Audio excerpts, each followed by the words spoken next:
Allez, bonsoir à toutes et tous, salut Ticlem, salut Kyle, salut Julo, salut Sergio, salut O, salut Arch, salut tous les autres que je ne peux pas citer parce que vous êtes très nombreux ce soir, bienvenue aux Nouvelles Têtes, hein.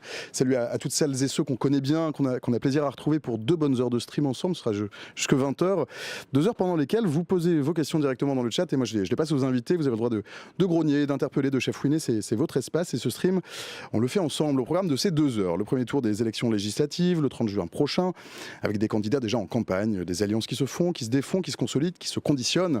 Avec ce matin sur France Info, Gabriel Attal en campagne pour les législatives, avec toujours cette volonté de mettre en garde contre les extrêmes, entre guillemets, dit-il.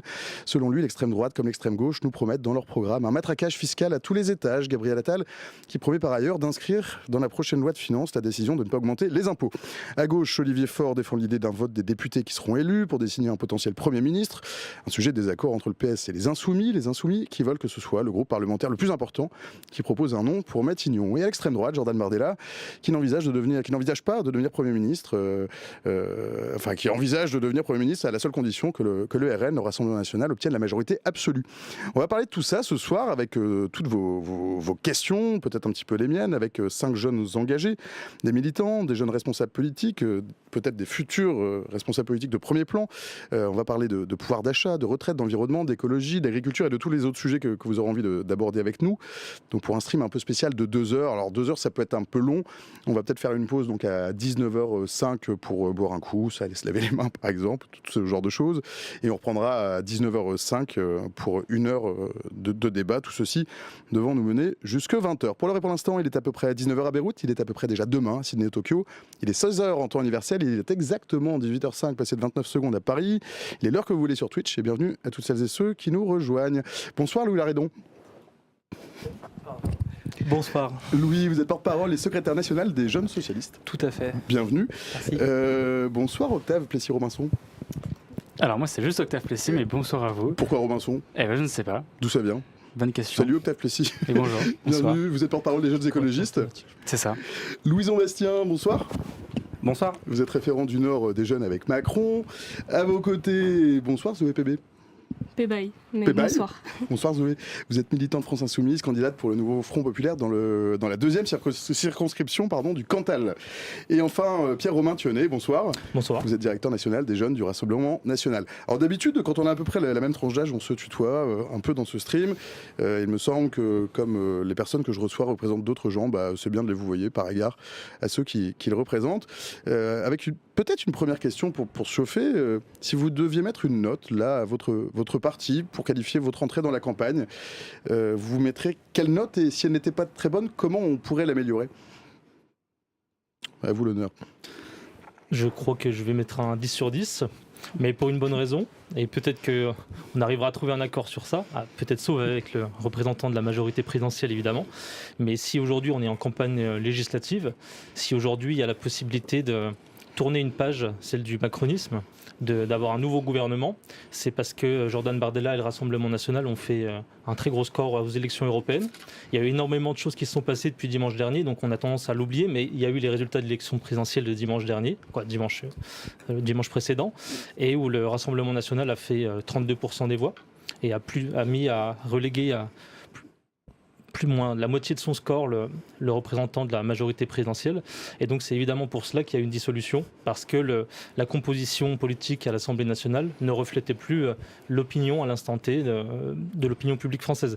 Donc voilà pourquoi je donnerais une telle note, non pas parce que j'appartiens à ce parti, même si ça a dû jouer dans ma note, bien sûr, mais parce que je crois que grâce au Rassemblement National, c'est grâce à lui qu'il y a pu avoir cette dissolution et le fait qu'il y ait une nouvelle page politique qui puisse s'ouvrir aujourd'hui.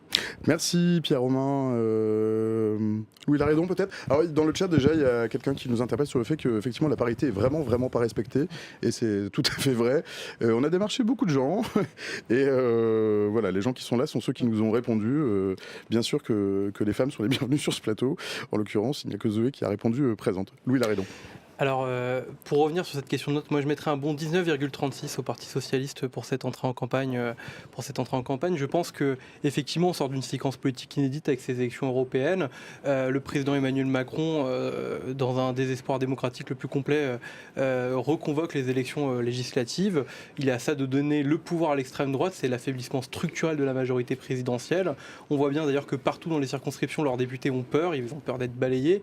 Et moi je pense que la gauche a su être à la hauteur de son histoire et a su, en recomposant ce nouveau Front populaire, donner un espoir au pays, un espoir qu'une majorité alternative est possible, que la seule alternative à ce libéralisme fou, à la réforme des retraites, à la loi de l'immigration, c'est pas l'extrême droite nationaliste, xénophobe du repli sur soi, mais c'est bien une gauche humaniste, écologiste, sociale, qui va augmenter les salaires, faire la transition écologique et qui va réparer ce pays des 7 dernières années d'un gouvernement aveugle au cri de désespoir du pays. Donc moi je suis satisfait de cette début de campagne. Il nous reste 11 jours pour convaincre. Merci. Octave Plessis, qui n'est donc pas Plessis-Robinson. Alors moi je comprends pas la note que se donne le RN parce qu'il me semble que c'est plutôt un fiasco leur début de campagne. Je comprends pas très bien, il y a beaucoup de contradictions. Il y a Chenu qui dit sur TPMP qu'il y aura la suppression de la double nationalité puis finalement qui est démenti juste après. On parle d'abrogation de la réforme des retraites puis en fait ce sera septembre puis après ce sera peut-être plus tard mais on sait pas trop. On parle d'une mesure sociale sur la TVA qui sera peut-être plus tard mais en fait on sait pas trop. En fait tous les jours il y a des responsables du RN qui disent tout et leur contraire. On le voit, l'extrême droite au pouvoir qui essaye d'arriver au pouvoir sur un projet xénophobe, raciste, anti-immigration. Quand il est au pouvoir, que ce soit en Italie, mais on le voit aussi en Argentine, les plus précaires, les plus pauvres sont les premiers perdants de votre projet. Et vous êtes déjà, avant même d'espérer être au pouvoir, en train de faire du recul, en train de reculer sur des mesures dites sociales. En fait, votre projet, c'est du vide et vous ne vous projetez pas au pouvoir parce que vous vous dites que si vous êtes au pouvoir, vous allez finalement, toutes les mesures sociales que les Françaises et les Français attendent, ce ne sera pas pour tout de suite. Et donc non, votre début de campagne est plutôt un fiasco. Par contre, là où il y a un espoir, et je serai bref, parce que je pense que on a plusieurs camarades à partager cet espoir ici aujourd'hui, c'est ce nouveau Front populaire qui est inédit. Je pense que dans l'histoire de France, à chaque fois qu'il y a eu un risque fasciste et un risque de voir le Rassemblement national ou l'extrême droite arriver au pouvoir, eh bien l'ensemble de la gauche a su se rassembler et être à la hauteur de l'histoire. On a là une alliance qui regroupe aussi bien de Philippe Poutou du NPA jusqu'à François Hollande. On a bien sûr des divergences et une histoire qui fait qu'on a différents partis politiques, mais face au risque de l'extrême droite au pouvoir, on a su se rassembler. Il y a quelques instants, c'est la CGT, décision historique, qui a décidé de soutenir de manière très claire le nouveau Front populaire. Et donc il faudra dans les urnes voter pour le nouveau Front populaire, car c'est la seule alternative aujourd'hui à l'extrême droite au pouvoir. Merci Octave Plessis. On répond pas maintenant, j'imagine. Ah non, juste après. Louis Bastien. Sur les jeunes avec Macron. cette campagne des européennes et la séquence politique qui s'est ouverte, je mettrais 6 ou 7 pour nous. Plutôt mitigé. Une campagne des européennes compliquée parce que les enjeux européens sont, je pense, très mal compris pour beaucoup. Et ça explique aussi le vote que j'appelle un vote colère, le vote du Rassemblement national sur des enjeux européens qui sont très très mal compris. On ne sait pas comment fonctionne l'Europe, quel est un bilan européen, c'est quoi le pacte vert, comment fonctionnent les institutions. Donc c'est extrêmement compliqué, mais une note mitigée parce que après cette dissolution qui suit un score historique du Rassemblement national. Le Rassemblement national, il faut rappeler, c'est pas un parti comme les autres. Il a des racines historiques qui font que nous devons lutter et ce gros score a amené une dissolution. Dimanche soir, qu'est-ce qu'il dit le président de la République ? Il appelle à une clarification. Et pourquoi une note mitigée et une note positive là-dessus ? La clarification, elle a eu lieu. D'un côté, le Rassemblement national, qui prenait 5-6 ans pour changer de position sur l'Europe, sur l'euro, là, prend 24 heures sur la double nationalité, Octave l'a dit. Et donc, ça démontre leur incapacité à gouverner. De l'autre côté, la gauche s'unit, de François Hollande à Philippe Poutou, comme tu dis, moi je le souligne assez négativement. Ils n'ont rien en commun. Ce soir, moi je pense aux électeurs de Raphaël Glucksmann ou des écolos qui votent pour un candidat qui veut aider l'Ukraine, qui veut une écologie positive avec du nucléaire, qui veut avoir une construction européenne et qui s'allie avec des candidats du NPA, de la France Insoumise, qui sont ambigus sur beaucoup de sujets, notamment l'Europe. Et donc cette clarification, elle a eu lieu et je pense que c'est très positif. Zoé ? Oui. Pour répondre à la question initiale du coup qui était quand même la note sur la campagne, je reviendrai pas sur ce qu'ont dit mes camarades du nouveau Front populaire parce que je pense qu'on est tous d'accord sur les errances du macronisme et leurs responsabilités en fait dans la situation politique qu'on vit et dans la montée de l'extrême droite. Pour une note plus positive effectivement parce que nous on rentre en campagne justement avec cet espoir là, je mettrais un bon 10 sur 10 classiquement, pas forcément pour s'auto-féliciter en fait mais parce que c'est une note d'espoir que j'attribue surtout en fait à tous les citoyens, aux habitants, parce qu'ils ont été des milliers à nous rejoindre. Rien qu'à la France Insoumise, c'est plus de 35 000 personnes qui se sont inscrites depuis le 9 juin au soir et plus de 15 000 personnes qui ont déjà rejoint nos groupes d'action locaux pour militer sur le terrain. Rien qu'à l'échelle de la France Insoumise et je pense qu'on est largement plus nombreux. Donc voilà, c'est déjà très enthousiasmant et je pense qu'on est... Enfin voilà, on est tous ensemble et je pense que ce plateau le représente bien. On a une force très grande qui est en train de se créer, qui s'est déjà matérialisée et je pense que c'est surtout ça la question qui va nous occuper dans les 2 semaines. Comment faire gagner ce nouveau Front populaire? Parce qu'en fait, la situation aujourd'hui, elle est claire, c'est eux contre nous. Et quand je dis eux contre nous, je ne parle pas de partis politiques ou d'étiquettes, je parle de projet. Le projet raciste, xénophobe qui cherche à diviser les Français, qui est représenté aujourd'hui par le Rassemblement national et la force de résistance, le point d'appui pour tous ceux qui refusent justement ce projet-là, c'est le nouveau Front populaire pour un autre projet de société. Donc voilà, très enthousiasmant. Merci Zoé. Avant de passer la parole à Pierre-Romain Thionnet qui a probablement quelque chose à répondre, j'ai une question, moi tout de même, pour Louison, pour les jeunes avec Macron. Dans le chat, il y a quelqu'un qui demande les jeunes avec Macron, mais il en reste encore. Derrière cette question, il y en a une qui est, voilà, celle-là elle est un peu provoque, mais il y en a peut-être une deuxième. C'est une des solutions qui a quand même surpris, qui à tout le moins n'a pas été agréable pour beaucoup de gens. Les jeunes avec Macron, il en reste encore donc, et pourquoi? Et il en reste encore, il y en a de plus en plus. Depuis dimanche, on a eu, moi je suis référent du Nord, dans le Nord, on a une dizaine de nouveaux qui nous ont rejoints parce que la situation est difficile, elle n'est pas facile. On a le Rassemblement national très haut, on n'a pas fait un bon score aux élections européennes, encore moins chez les jeunes. Il faut être lucide sur cette situation. Et donc beaucoup de jeunes s'engagent, continuent de s'engager, on est très nombreux sur le terrain pour défendre un projet politique qui, je pense, est le meilleur pour la jeunesse, avec un bilan très sérieux sur la formation, sur l'apprentissage, sur une réforme des bourses qui a été la meilleure avancée pour la situation étudiante depuis de nombreuses dizaines d'années. Et donc, oui, on recrute, on est nombreux sur le terrain, et non, on n'est pas repliés sur nous-mêmes, quelques-uns partout en France. Bon, Louison, vous allez me servir de pivot pour les questions du chat, c'est vraiment regrettable pour vous. Pierre-Romain? Oui, je voulais répondre. Notre camarade écologiste, ma foi, par où commencer? Parce qu'il y avait beaucoup de fake news dans ce qui a été dit, mais sur l'aspect contradiction, bon, il prend l'exemple d'un propos sur un plateau télé qui a été corrigé immédiatement le soir même. Bon, on pourrait voir de plus grosses contradictions dans un programme, alors que dans votre programme du Front populaire, excusez-moi, mais je crois que les électeurs vont très vite être déçus s'ils vous accordent leur confiance, puisqu'il n'y a absolument rien de cohérent entre vos formations politiques. Par exemple, sur le nucléaire, je serais ravi qu'on puisse en parler après, par exemple, de voir quelles sont les positions entre le Parti communiste et, par exemple, les Verts. Ensuite, par exemple, sur la question de l'Ukraine ou de Gaza, je serais aussi ravi de voir un petit peu quelle cohérence il y a. Est-ce que l'Ukraine doit adhérer à l'Union européenne, par exemple? J'aimerais bien avoir l'avis des socialistes, ensuite des insoumis. Donc voilà, donc je pense que vos contradictions internes sont gigantesques, alors que nous n'avons pas de contradictions internes, et on va rentrer après dans le débat sur le pouvoir d'achat, et je pourrais vous rassurer sur le fait que le Rassemblement national n'a absolument pas renié son programme là-dessus. Et petit point, parce que vous vous amusez à jouer avec l'histoire aussi de la politique, des partis politiques, des familles politiques. Pour la petite anecdote, le Front populaire, donc vous reprenez l'expression de 1936, a pris des lois très dures sur l'immigration pour protéger notamment les travailleurs français. Et il y avait aussi tout un tas de quotas en termes de priorité nationale. C'est un petit peu différente. En quoi elle est différente? Il y avait toujours, c'était un principe de protéger les travailleurs français. Donc est-ce que vous reniez cet héritage-là du Front populaire, par exemple? Attends, juste avant de répondre à ta question, c'est marrant de poser une question alors que tu réponds même pas à celle qui t'a été posée. Je me permets de te tutoyer du coup. Sur en fait les errances, un peu les contradictions du programme du RN, parce que tu réponds pas sur la retraite à 60 ans. Est-ce que vous allez l'abroger ou non? Je vais y répondre, mais non. Alors, et c'est ça qui est marrant, c'est que nous, avec le nouveau Front populaire, le lendemain on l'abroge en fait. Et vous passez votre temps à longueur de plateau à dire oui, alors on est plutôt pour l'abroger, mais quand même il faut faire des économies, quand même on n'est pas sûr. La TVA c'est pareil, vous vouliez avoir une TVA allégée sur les produits de première nécessité. Finalement, pour Bardella, c'est peut-être, oui, dans plus longtemps. Donc on voit bien qu'il y a un manque de clarté et je trouve que ta réponse fuyante le montre bien. Ah non, pas du tout. Au contraire, je voudrais qu'on entre dans le cœur du débat, mais je ne savais pas si c'était simplement si on entrait dans ces questions-là ou pas. Parce que alors là, je suis tout à fait ravi de pouvoir... On a 2 heures pour parfait. ouvrir Donc, plein de tiroirs. Si on peut déjà commencer sur ce sujet. Restons dans un propos courtois. Alors très bien, alors sur la réforme des retraites. Je ne demande pas d'être modéré, je vais répondre, moins courtois. Je vais répondre et ensuite je pourrais aussi poser mes questions. Mais donc pour répondre, bien sûr, on abrogera cette réforme des retraites, la réforme Macron, à l'automne, puisque vous n'êtes pas sans savoir qu'il y a aussi des contraintes liées à l'administration, à l'Assemblée nationale, et qu'on ne prend pas des décisions n'importe comment quand on est au gouvernement du jour au lendemain. Il y a évidemment des projets de loi de finances rectificatives à mettre en place. Il y a l'Assemblée nationale a également un ordre du jour. Vous ne pouvez pas le balayer comme ça du jour au lendemain. Ça, c'est faux. Donc, vous mentez à vos électeurs.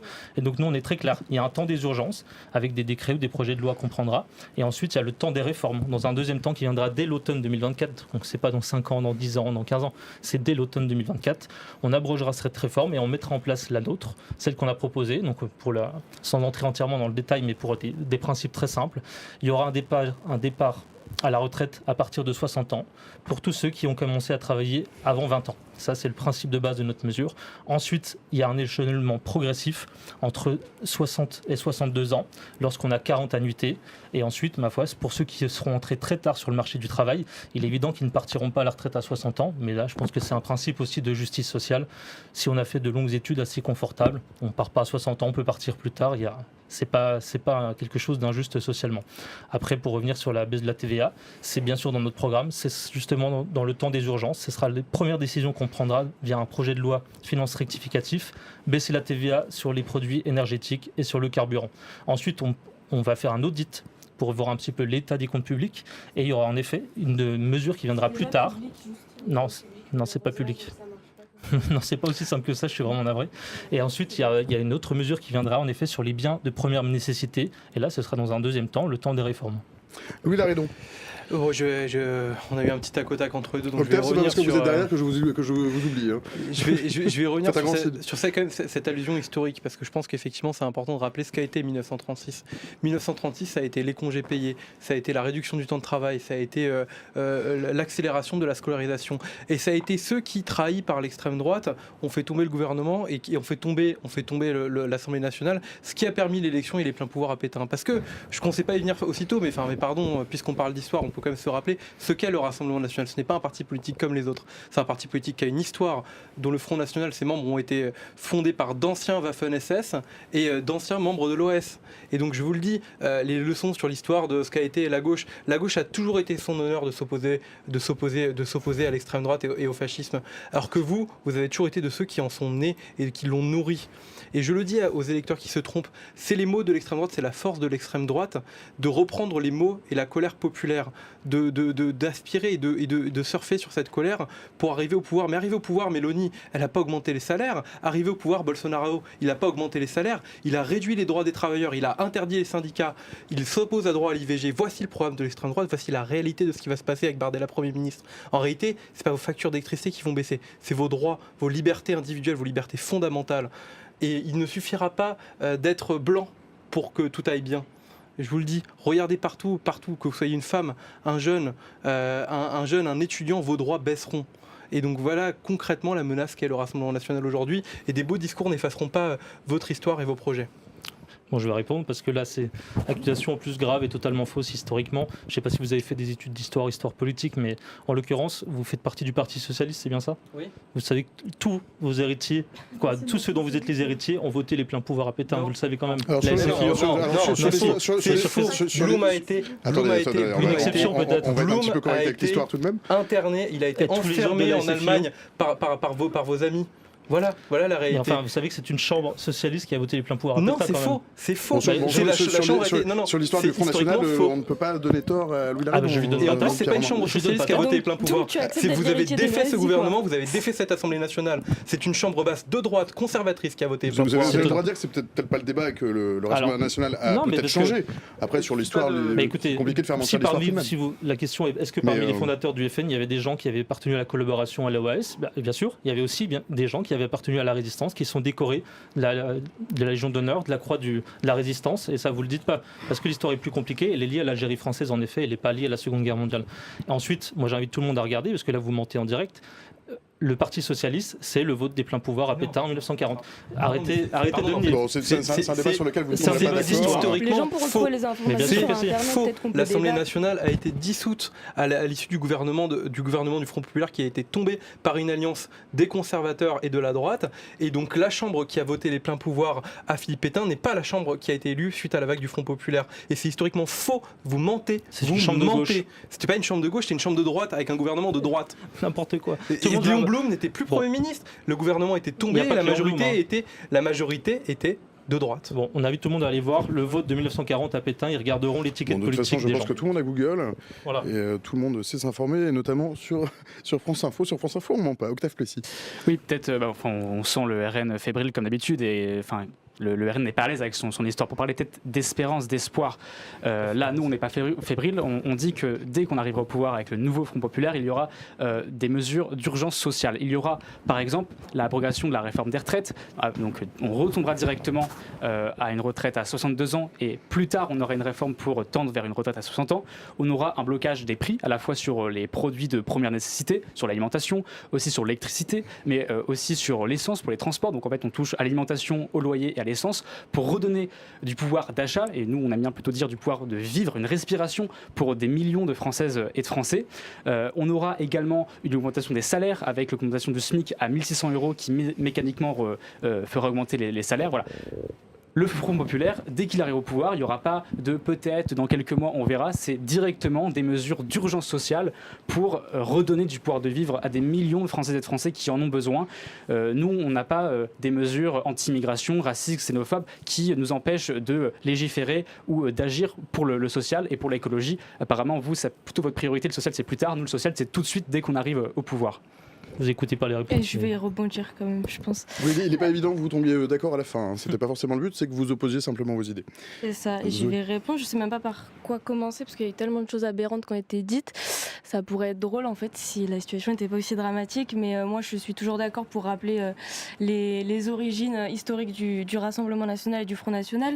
Tout le monde pourra vérifier dans tous les cas, mais ce qui est aussi très important, c'est de parler de leur projet actuel et concret qui lui n'a pas changé sur le racisme, sur la xénophobie, sur la division des gens selon leur religion et leur couleur de peau. Je pense que personne n'est dupe sur ça, mais surtout, je voulais rebondir parce que bien sûr, le plus important aussi, c'est l'arnaque sociale du Rassemblement national, en plus de démasquer son racisme, qui je pense, lui, n'avance pas masqué, mais là où ils avancent masqués, c'est sur comment le Rassemblement national fait croire aux Français qu'il va améliorer leur pouvoir d'achat et leur vie.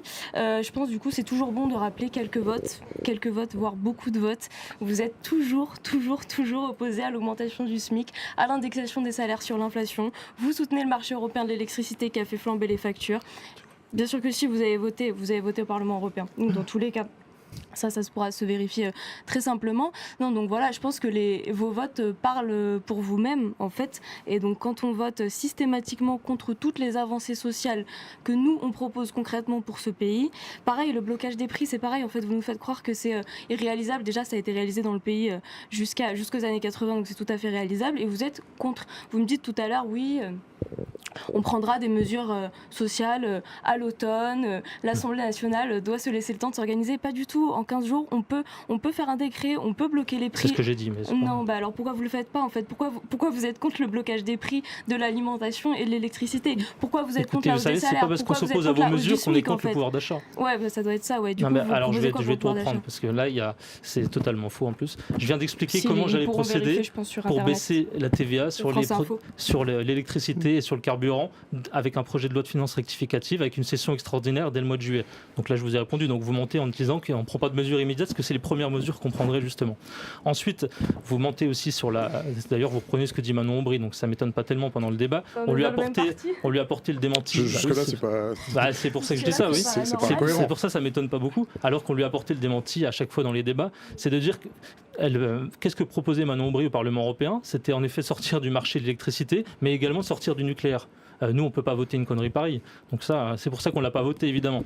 Ensuite, nous, à l'Assemblée nationale, en revanche, on a fait une proposition de loi pour sortir des règles de tarification de l'électricité. Parce que pour nous, c'est bien ça le problème. Ce n'est pas le marché européen de l'électricité en soi, avec ses constructions physiques, les liens qu'on peut avoir d'importation, d'exportation d'électricité. Ça, c'est évidemment très utile.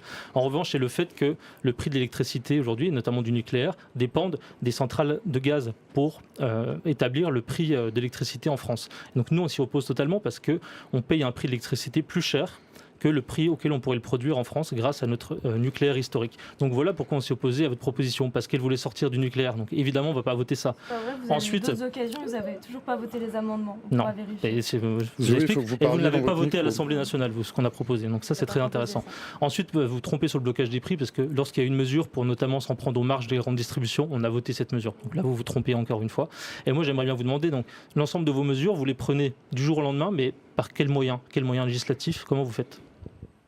Pendant le chat, il y avait une question de Gauche démocratique qui demandait comment sont financées les réformes du nouveau Front populaire. Et après, je passe la parole à Louison, qui n'a pas encore beaucoup parlé. Mais là, ça s'adresse spécifiquement au Front populaire. Qui veut prendre la parole là-dessus, sur le financement des réformes que vous proposez? Vous pouvez y aller? Eh bien, pour financer... On va ouvrir des tiroirs et les fermer au fur et à mesure. Pour financer des réformes, en réalité, il n'y a pas besoin d'être démagogique, il y a plusieurs manières. Soit on réduit certaines dépenses, soit on lève des impôts. Ce qu'a fait Emmanuel Macron pour financer ses réformes antisociales, par exemple, c'est qu'il a supprimé les impôts, notamment des personnes les plus fortunées. Nous, on propose de remettre les impôts sur les personnes les plus fortunées. On propose de taxer les transactions financières et les super profits. Voilà concrètement quelques moyens de financer à travers des choses qui ne sont d'ailleurs pas profitables, qui ne produisent pas de productivité, de financer les réformes de justice sociale et de financer les réformes nécessaires des impôts. Et d'ailleurs, je le dirais aussi parce que puisque il va parler juste après pour Renaissance, Bruno Le Maire a tenté dans un vague exercice d'expliquer que ces mesures étaient infinançables. Mais quand on lui dit ok, chiche, on fait un débat, et Valérie Rabault, vice-présidente de l'Assemblée nationale, a proposé à Bruno Le Maire un débat sur le chiffrage des mesures. Alors là, c'est Bruno est plus là. Et Bruno est plus là, Bruno refuse le débat. Bruno a peur apparemment de contredire les chiffres qu'il a probablement fait comme ça un peu au doigt mouillé. Donc je dis non, le programme du Front populaire est réaliste, il est réalisable, et dans les 15 premiers jours, la rupture, dans les 100 premiers jours, la bifurcation, et c'est un programme finançable et mesurable. Louison Bastien. Mais en fait là on a fait 10 minutes entre...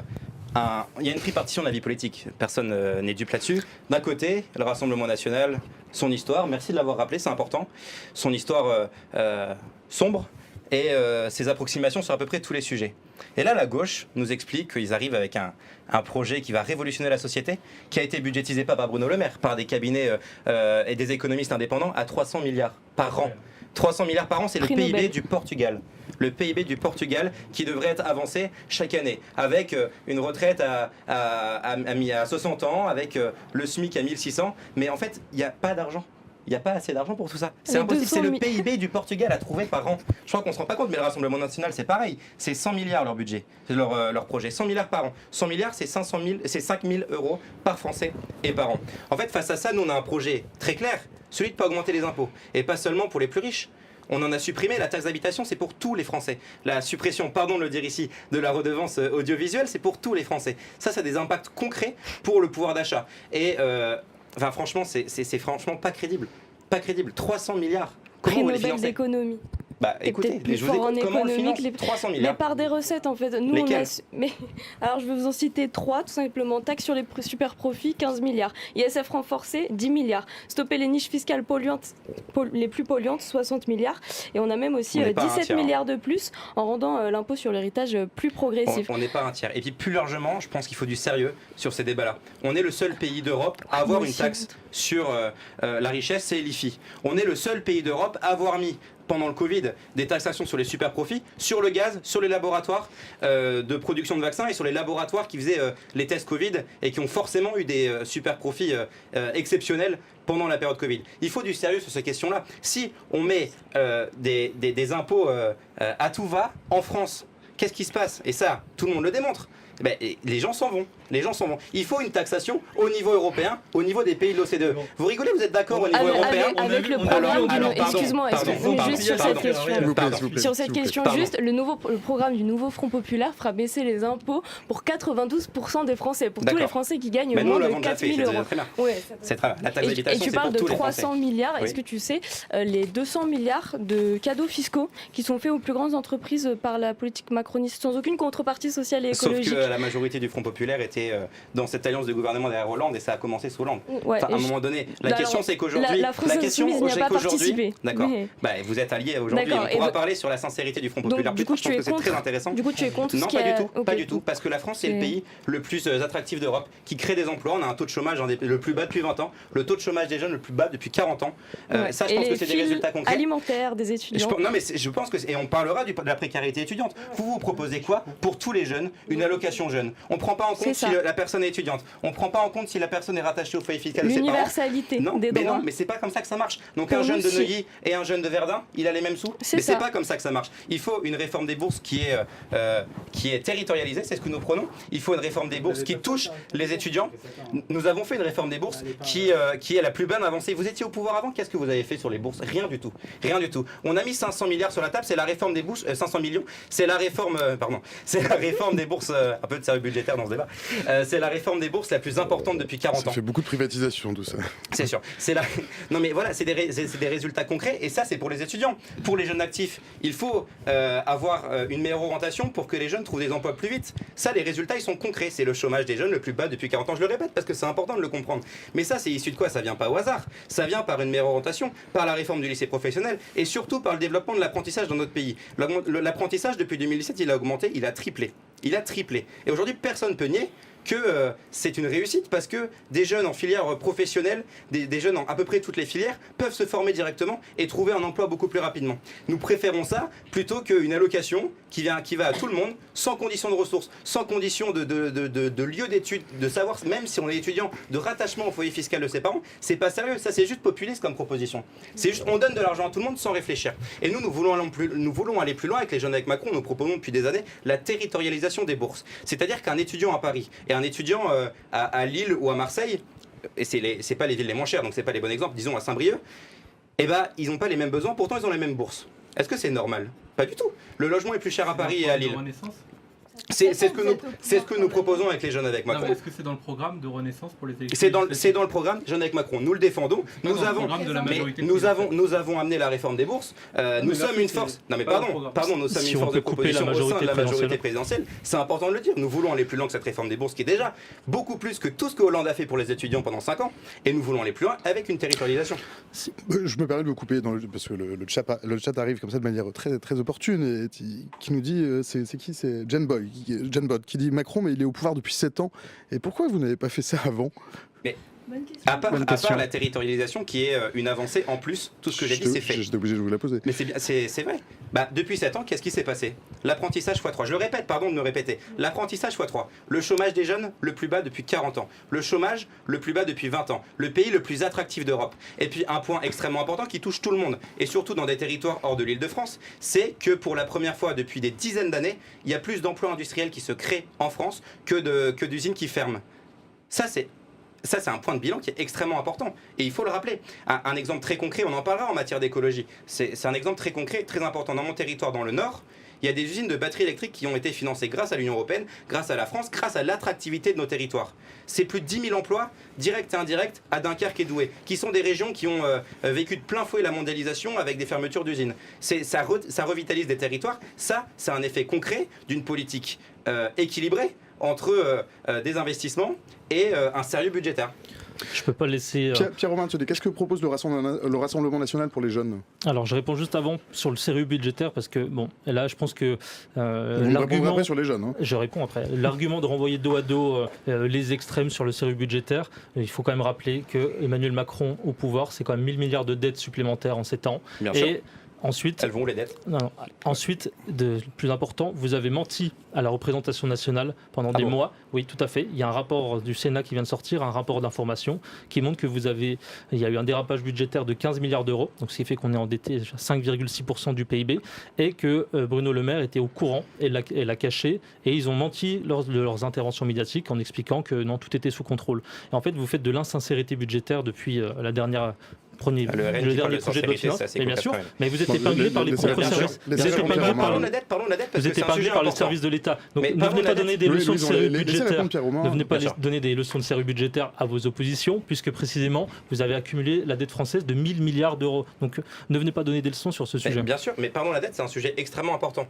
Partout, dans tous les pays d'Europe, ils se sont endettés pendant le Covid. Elle va où la dette? C'est pas de l'argent qui part n'importe où. C'est le quoi qu'il en coûte. C'est le sauvetage de dizaines, de centaines de milliers d'emplois pour les petits artisans, pour les boulangeries en ruralité qui ont pu avoir c'est un tiers de la dette, ça. Non, pas du tout. Pas du tout, parce que c'est pendant la période Covid. Mais il y a aussi après le quoi qu'il en coûte sur la période de l'inflation, et ça compte pas dans le tiers que vous disiez. Mais cet argent, il sert à quoi? À pouvoir avoir recours pendant le Covid au chômage partiel pour sauver des dizaines, des centaines de milliers d'emplois, pour sauver la vitalité des commerces des petits villages et des villes aussi. Cet argent, il n'est pas parti n'importe où. La dette, elle est nécessaire. Elle a été nécessaire pendant cette période. Tous les pays d'Europe l'ont fait. Pas au même grade, au même stade, évidemment. Mais, et puis un point aussi, parce qu'on en parle comme si c'était... d'une gravité exceptionnelle la dette. C'est sûr qu'il vaut mieux ne pas en avoir qu'en avoir beaucoup. Par contre, la France, on est un des pays qui gère le mieux sa dette, pas par rapport à la quantité, on en a à peu près 150 millions, 150% du PIB, mais parce qu'on est un pays qui a beaucoup d'actifs à opposer à la dette. On a une dette en excellente santé. Je prends par exemple l'exemple du Portugal. Sa dette, elle a 80% du PIB. Elle est à peu près quasiment 2 fois plus basse que celle de la France. Pourtant, par toutes les agences de notation, elle est notée 12-13, quand nous, c'est 16-17, voire plus. Pourquoi? Parce que nous avons des actifs à opposer, parce que nous avons une dette en bonne santé, et parce qu'on ne s'est pas endetté pour rien. On s'est endetté pour avoir des résultats concrets pendant le Covid, pour sauver des emplois, pour sauver des entreprises, et je pense que c'est extrêmement important de le dire. Octave, puis Pierre-Romain. Oui, je pense qu'un résultat très concret qu'on peut voir, et puis Louison, je sais que tu es étudiant comme moi à Lille, c'est les files d'attente devant les distributions alimentaires des étudiants. La précarité étudiante a explosé sous Macron. Vous êtes au pouvoir depuis 7 ans, vous n'avez rien fait pour cela. En fait, je pense que nous assistons là à la mort du macronisme et aussi à l'échec du néolibéralisme. Vous avez gouverné pendant 7 ans en mettant sous perfusion les entreprises, les grandes entreprises, les profiteurs de crise qui, en effet, durant le Covid et là, durant l'inflation, se sont gavés d'argent public sans aucune contrepartie. Et pendant ce temps-là, les salaires n'ont pas augmenté. Pendant ce temps-là, il y a eu l'inflation. Pendant ce temps-là, les grandes distributions, par exemple, se sont pris des marges énormes au détriment à la fois des petits exploitants qui ne peuvent pas se rémunérer dignement et à la fois au détriment de monsieur et madame tout le monde qui, quand on va faire ses courses, ne peut pas avoir assez d'argent pour se nourrir correctement. C'est ça la réalité. Ça a été des millions et des millions pour les super profits, pour les grandes entreprises, sans aucune contrepartie. On a eu une explosion des dividendes, des super profits, et on a là en fait l'échec du néolibéralisme. Vous gouvernez pour les riches et contre les plus précaires. Et donc là, ce qu'on veut avec le nouveau Fonds populaire, c'est en effet des mesures d'urgence, et ce qu'on prône également, c'est une allocation d'autonomie. Il faut que toutes les étudiants et tous les étudiantes et tous les étudiants puissent vivre dignement et puissent avoir la capacité de faire ses études sans avoir le ventre vide, sans avoir à faire un boulot à côté et lutter contre la précarité étudiante qui est énorme. Et quand je t'entends, Louison, je suis désolé, j'ai l'impression que vous nous vendez un projet comme si vous n'aviez pas été pendant 7 ans au pouvoir. Et vous n'avez rien fait.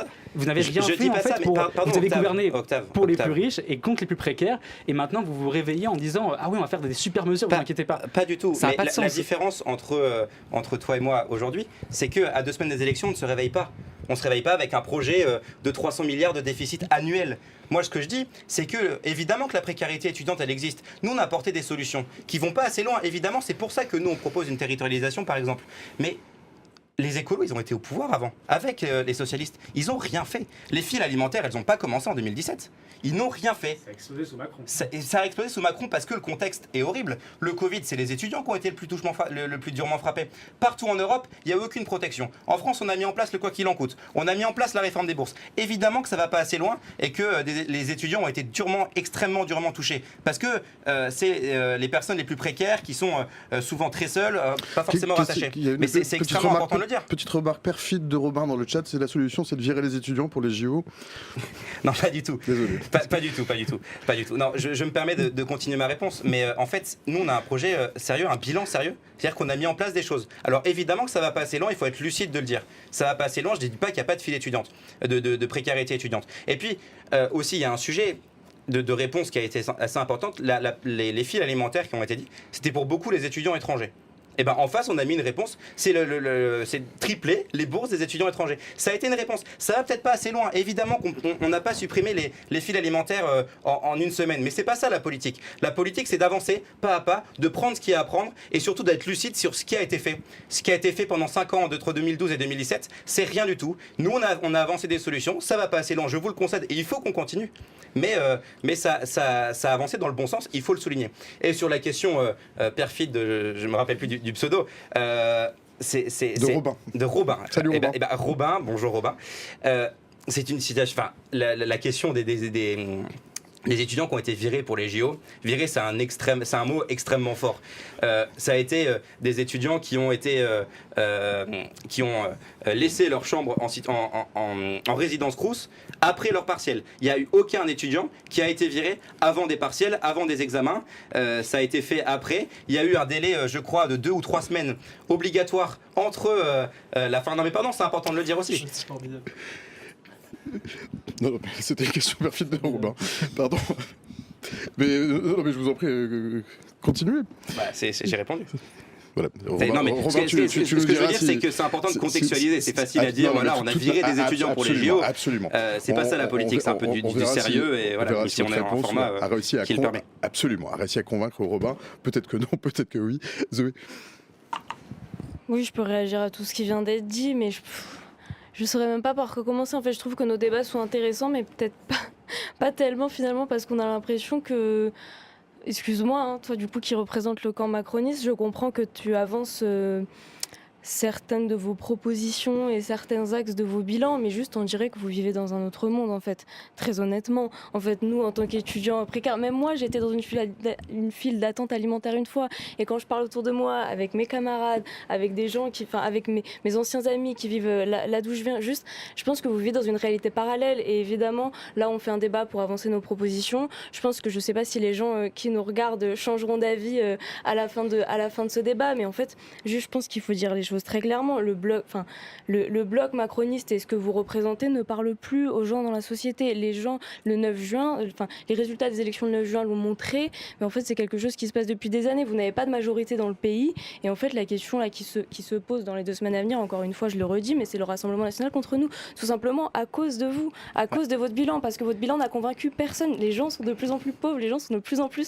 la tête sous l'eau, et donc je pense qu'on devrait aussi remettre les points sur les i et les barres sur les t, si vous me permettez l'expression. En fait, juste là les gens sont dans une situation de galère sociale, de crise sociale, tout simplement parce que votre politique elle est au service des plus riches, et en fait il faut aussi remettre les choses... Excuse-moi. Oui, il faut aussi remettre les choses au clair, parce que c'est super intéressant de débattre, mais je pense qu'on a aussi juste 2 visions de la société qui s'opposent, et vous l'avez très bien démontré les dernières années. J'ai l'impression que tu parles effectivement comme si Emmanuel Macron n'avait pas été au pouvoir depuis 7 ans. C'était déjà 7 ans de trop, honnêtement, pour nous. Un bilan vraiment qui est désastreux. Ah bon, la réforme des bourses, c'est désastreux. La réforme des retraites, oui. La réforme des bourses, excusez-moi, moi je suis boursière, je ne l'ai même pas vu passer, ça n'a rien changé à ma vie. La réforme des retraites, oui, ça doit être ça. Ouais. C'est ça. Ouais, de quelques euros d'ailleurs, et ça suffit largement pas du tout. Excuse-moi, je suis boursière, je l'ai senti. 37 euros alors. Ouais. Mais la question c'est juste où tu mets l'argent en fait. Je crois qu'il y a Louis Laridon qui voulait Ouais, mais la ajouter question quelque chose. juste de façon générale, c'est où tu mets l'argent. Enfin, c'est bien beau. On dirait que l'argent n'existe pas. L'argent existe. On est une des premières puissances mondiales en termes économiques, et des gens vivent à la rue.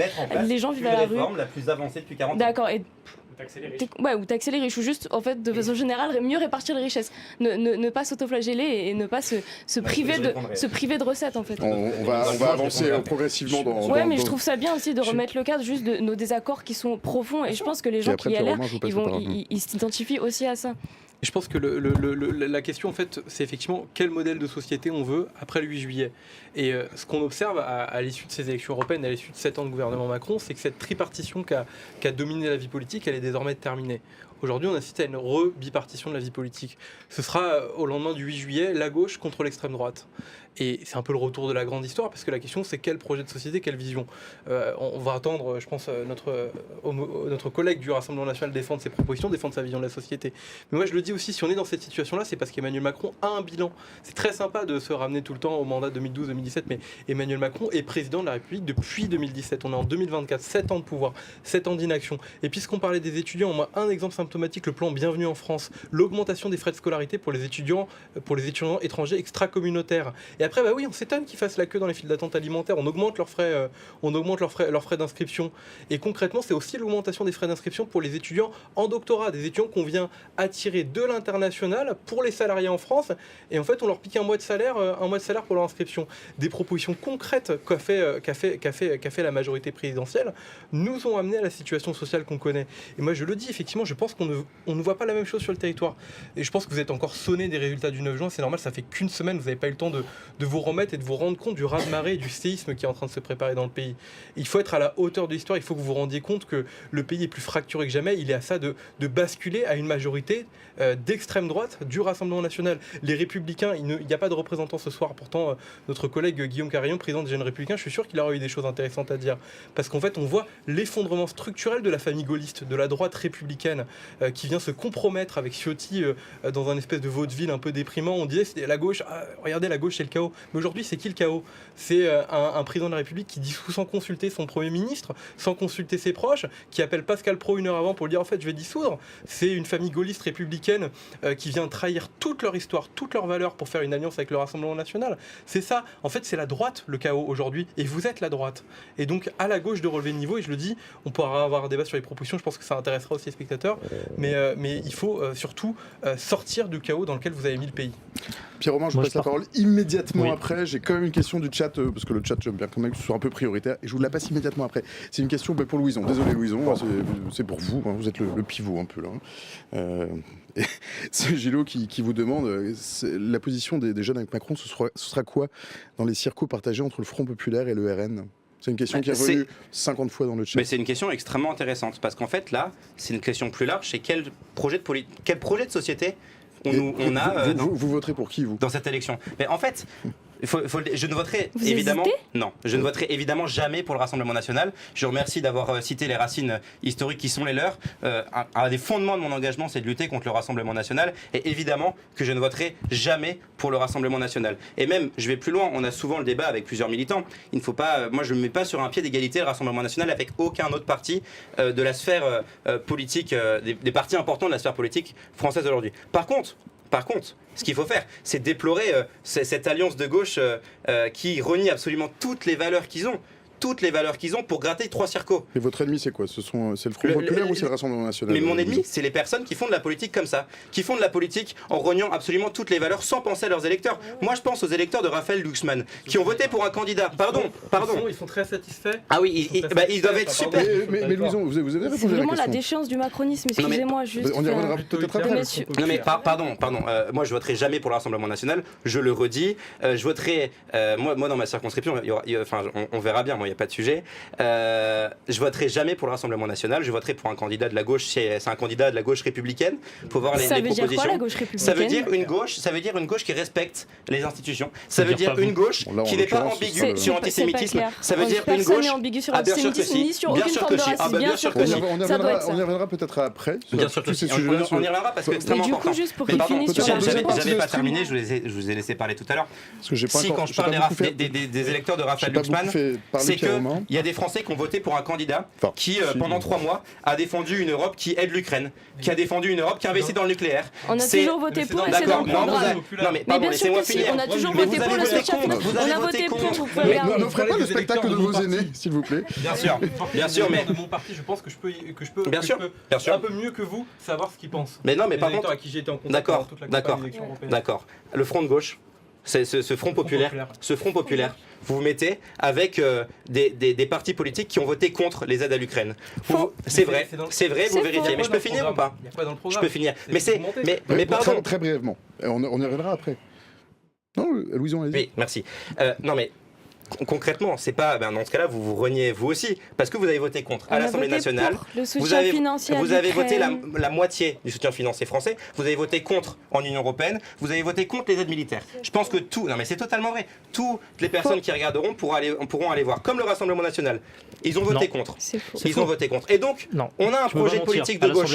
On l'a soutenu. Pas le dernier plan d'aide, ni au niveau européen. On s'est abstenu. Ils ont voté contre. Abstenir, pardon, c'est pas soutenir. Si. Donc là, on a une alliance de gauche qui se renie totalement, qui renie leurs valeurs. C'est-à-dire que dans la même alliance, François Hollande et Philippe Poutou. Pardon, mais dites-moi les points communs entre eux deux. Dites-moi les points communs entre les deux. D'accord, mais ça n'excuse pas tout. Ça excuse que c'est quoi la vie politique? C'est d'apporter des. En fait, le point commun, c'est le programme. Juste, c'est pas très compliqué à lire. Et donc tu verras qu'il y a une vraie ambition je te pose une question sur le nucléaire. Moi, j'aimerais bien que tu finisses de répondre à la question du téléspectateur. Qui est pour le vote? Bah oui. Je ne voterai jamais. D'accord, donc tu ne voteras pas ou tu voteras blanc entre un candidat du Nouveau Front populaire et un candidat RN. Ça dépend du candidat. Bah c'est marrant parce qu'on porte tous le même programme en fait. Mais non, mais pardon, c'est grave en fait d'en arriver là. Non mais pardon, je veux répondre sur ce qui est important. La NUPES, il y avait un programme commun. On refait un débat qui a déjà eu lieu. La NUPES, il y avait un programme commun à l'Assemblée nationale, ils ne siègent pas ensemble. Pardon, mais le groupe... Non, c'est des groupes différents. C'est des groupes différents. Il y a des votes différents, il y a des stratégies politiques différentes. Et donc c'est important de nuancer. Il y a des gens qui nous regardent et qui nous rejoignent au fur et à mesure et qui savent peut-être pas toujours de quoi on parle. Je peux répondre juste sur un point. On parle du coup du jeune avec Macron qui refuse de faire barrage du coup contre l'extrême droite. Pas du tout. J'ai dit je voterai jamais pour le Rassemblement national. D'accord, mais dans une élection on vote en fait. C'est bon. C'est la réponse. Donc vous voterez pas pour un candidat du Nouveau Front populaire. J'ai pas dit ça. On reviendra après sur les Je pense qu'ils l'ont compris, c'est pas grave. Le Front populaire. J'insiste. Le Front populaire, ils font. C'est une alliance électorale. Après, à l'Assemblée nationale, non mais c'est vrai, vous allez siéger dans des groupes différents. Mais vous allez faire des propositions. Ça a toujours été comme ça, une coalition. Il n'y a pas des groupes différents à l'Assemblée nationale? Mais si, ça a toujours été comme ça. D'accord. C'est une coalition. D'accord. Oui, moi ça m'amuse toujours. Alors, plusieurs choses. Donc, dans le chat, il y a personne du RN. Si, à ma gauche, j'ai quelqu'un du RN. Oui, parce que là, il y avait une bataille. Comment on fait le temps de parole? Eh bien, on fait du mieux qu'on peut. On a 2 heures de stream. Donc, ça vous donne peut-être parfois l'impression que c'est un peu déséquilibré. Il y a une alliance, un plus autonome, et puis peut-être des ennemis sur ce plateau. Donc voilà, donc le temps de parole, on le distribue du mieux qu'on peut. Qu'est-ce que j'avais vu d'autre dans le chat? Oui, qui a peut-être l'impression un peu que les jeunes offrent le même spectacle que leurs aînés. Et c'est peut-être... Et parce que la politique, c'est une affaire sérieuse c'est aussi ça, effectivement. Ça. Absolument. Pierre-Romain Thionnet. Oui, je suis toujours abusé parce que on entend souvent l'extrême gauche présentée comme vraiment la force de contestation la plus incroyable au macronisme. Et en fait, ils sont tout contents d'entendre que les représentants d'Emmanuel Macron disent bien sûr, on ne vous met pas sur le même plan, on votera quand même pour vous. Donc en fait, c'est tout le temps la grande farce de la grande alternative de la gauche. Et en fait, finalement, ils sont plus proches du macronisme. Et les macronistes vont parfois désister des candidats pour les faire élire. Donc, s'ils représentaient vraiment une alternative au macronisme, je pense que il n'y aurait pas ce petit jeu de chaise musicale auquel on assiste. Mais ensuite, moi, je vais répondre à la place de Louison Bastien. Alors, pas lui personnellement, je ne sais pas ce qu'il fera. En revanche, moi, j'ai vu les seconds tours en 2022 aux précédentes législatives, et lorsqu'il y a eu un danger de voir notamment des députés LFI élus ou des députés de la NUPES, parce qu'ils représentent un danger aujourd'hui pour nos institutions, pour la République, pour nos valeurs, pour notamment le combat très ambigu sur l'antisémitisme. Vous êtes fondé par des nazis, et donc, monsieur. Ce que je voulais dire, c'est que lorsqu'il a fallu faire un choix dans les seconds tours qui ont posé des candidats du Rassemblement national aux candidats de LFI et de la NUPES, c'est les candidats du RN qui l'ont porté très largement avec un report des voix de ceux qui avaient voté Emmanuel Macron. Parce que tout le monde a bien compris où se situait le danger aujourd'hui. Il n'est pas du côté du Rassemblement national, il est du côté de l'extrême gauche qui porte aujourd'hui le nom de Nouveau Front populaire. Et je pense que les électeurs qui sont plutôt de sensibilité centriste, centre-droit, centre-gauche, feront encore une fois ce choix lors de les prochaines législatives et qui feront barrage à l'extrême gauche. Déjà, on voit bien le chaos dans lequel le président de la République a plongé le pays le dimanche 9 juin en prononçant cette dissolution. Je le redis, la gauche n'a pas peur de la démocratie. On y va, on assume, on a su se mettre d'accord, proposer un projet et des propositions cohérentes. Et sur l'Ukraine, je le dis parce qu'en fait, c'est très sympa de faire parler les électeurs de Raphaël Glucksmann. Moi, j'en suis un. Je vous le dis, de continuer la livraison d'armes à l'Ukraine pour qu'elle puisse se défendre, qu'elle puisse défendre son intégrité. C'est dans le programme du Nouveau Front populaire. C'est dans le programme du Nouveau Front populaire. Donc tout le monde est d'accord en fait. 2019. Et ce que je dis, c'est que voilà la force aussi et la détresse, je dis, dans lequel vous avez plongé le pays. Regardez-en pour qu'on arrive à vous aussi mettre dos à dos l'extrême droite et la gauche.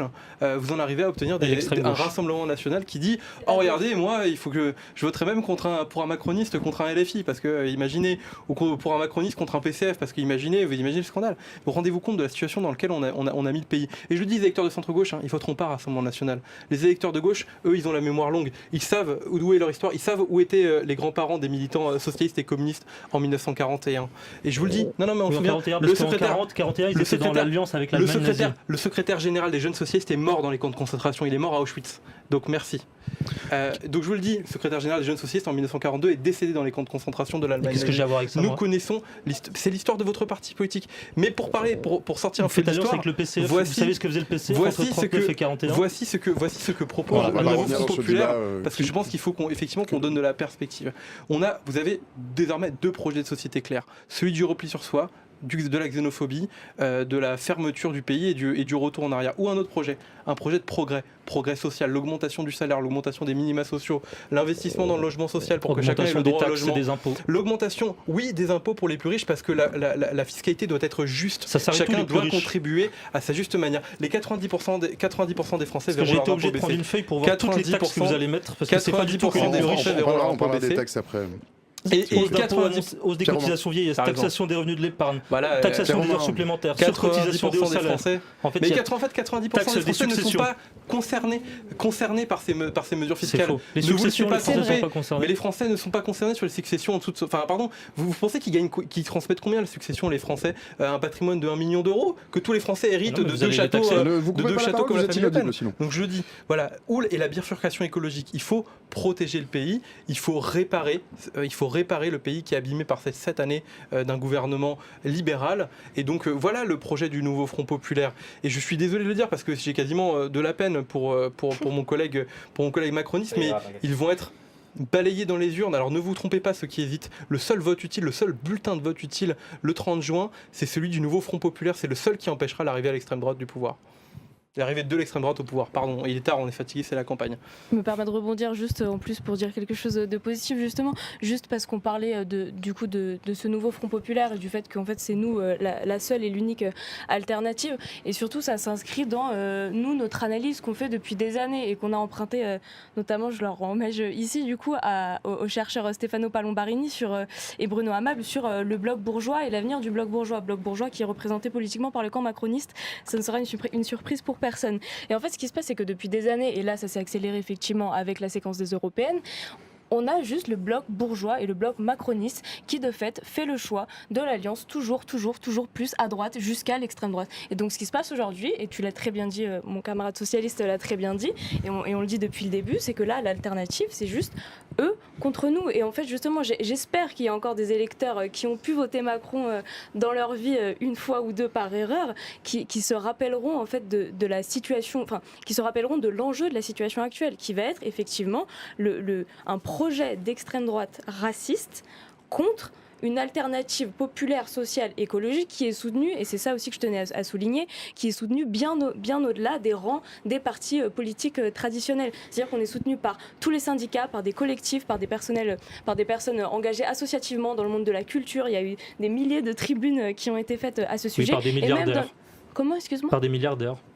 Ouais, ça doit être ça, je pense qu'on n'a pas trop compris ce que tu viens de dire. Je pense que certains grands artistes qui signent des tribunes ou certains qui font des milliards sur YouTube, ils vous soutiennent. Céline Verzelletti, syndicaliste à la CGT, investie candidat du nouveau Front populaire dans le 20e arrondissement. Non, mais il y a d'autres personnes qui vous soutiennent. Si vous leur faisiez vraiment peur et votre programme économique, voilà, ils vous soutiendraient pas. Les grands patrons sont avec le Rassemblement national et il y a des tonnes d'articles sur Internet qui pourront vous le montrer. Je vous invite à aller les lire. En tout cas, voilà, juste pour dire que ce nouveau Front populaire, c'est aussi un élan d'espoir pour toutes les personnes qui se reconnaissaient pas forcément depuis le début dans des partis politiques. Ce qu'on a réussi à faire en créant cette nouvelle alliance, c'est bien au-delà du cadre politique qui parfois a pu dégoûter certaines personnes. Et vraiment, voilà, c'est un immense espoir citoyen. Et donc, ne vous trompez pas dans les urnes, et je pense que la dynamique qui est actuellement en marche le montre bien. Octave, je vous passe la parole immédiatement après. Pierre Romain, vous parlez de quels artistes milliardaires? Il y a eu certaines tribunes qui ont été faites par des grands privilégiés qui n'ont aucun problème à finir leur fin de mois. Oui, en effet, il y a une tribune hier, par exemple, l'ancien footballeur Vicage Dorasso, là j'ai vu, qui a fait des déclarations. Mais tant mieux. Toutes les personnes qui ont conscience du danger de l'extrême droite. Non, mais c'est des gens qui n'ont aucun problème de fin de mois, qui n'ont aucun problème de pouvoir d'achat, eux, et qui se permettent de faire la leçon et de rejeter au banc une partie de gens qui ont décidé, en effet, depuis des années, et de plus en plus, et ça j'en suis très heureux, de voter pour le Rassemblement national, parce qu'aujourd'hui, vous pouvez essayer de présenter de manière manichéenne les gentils contre les méchants. Je pense que c'est pas l'auteur du débat. Vous prétendez défendre les classes populaires, vous votez contre la hausse du SMIC, mais je le rappelle quand même. On peut plutôt aller projet contre projet, idée contre idée. Je pense que c'est davantage que les gens attendent que de dire qu'il y a des méchants et des gentils. Je crois que c'est vous qui présentez ça comme ça. Oui, le racisme, excusez-moi, c'est du mauvais côté de l'histoire, et je pense que c'est bien de le rappeler à certains moments quand même. Quelle mesure raciste dans notre programme? Vraiment, je pense que de A à Z. Quelle mesure raciste dans notre programme? Est-ce que vous l'avez avec vous? On pourra peut-être tout surligner parce que tout est raciste. Quelle mesure raciste? Il y a quelques jours. J'ai posé une question. On peut répondre. Est-ce que c'est pas du mansplaining de prendre la parole? Non, je laisse mon camarade répondre. On est dans la même alliance pour ces élections. Vas-y, vous ne pouvez pas répondre à cette question.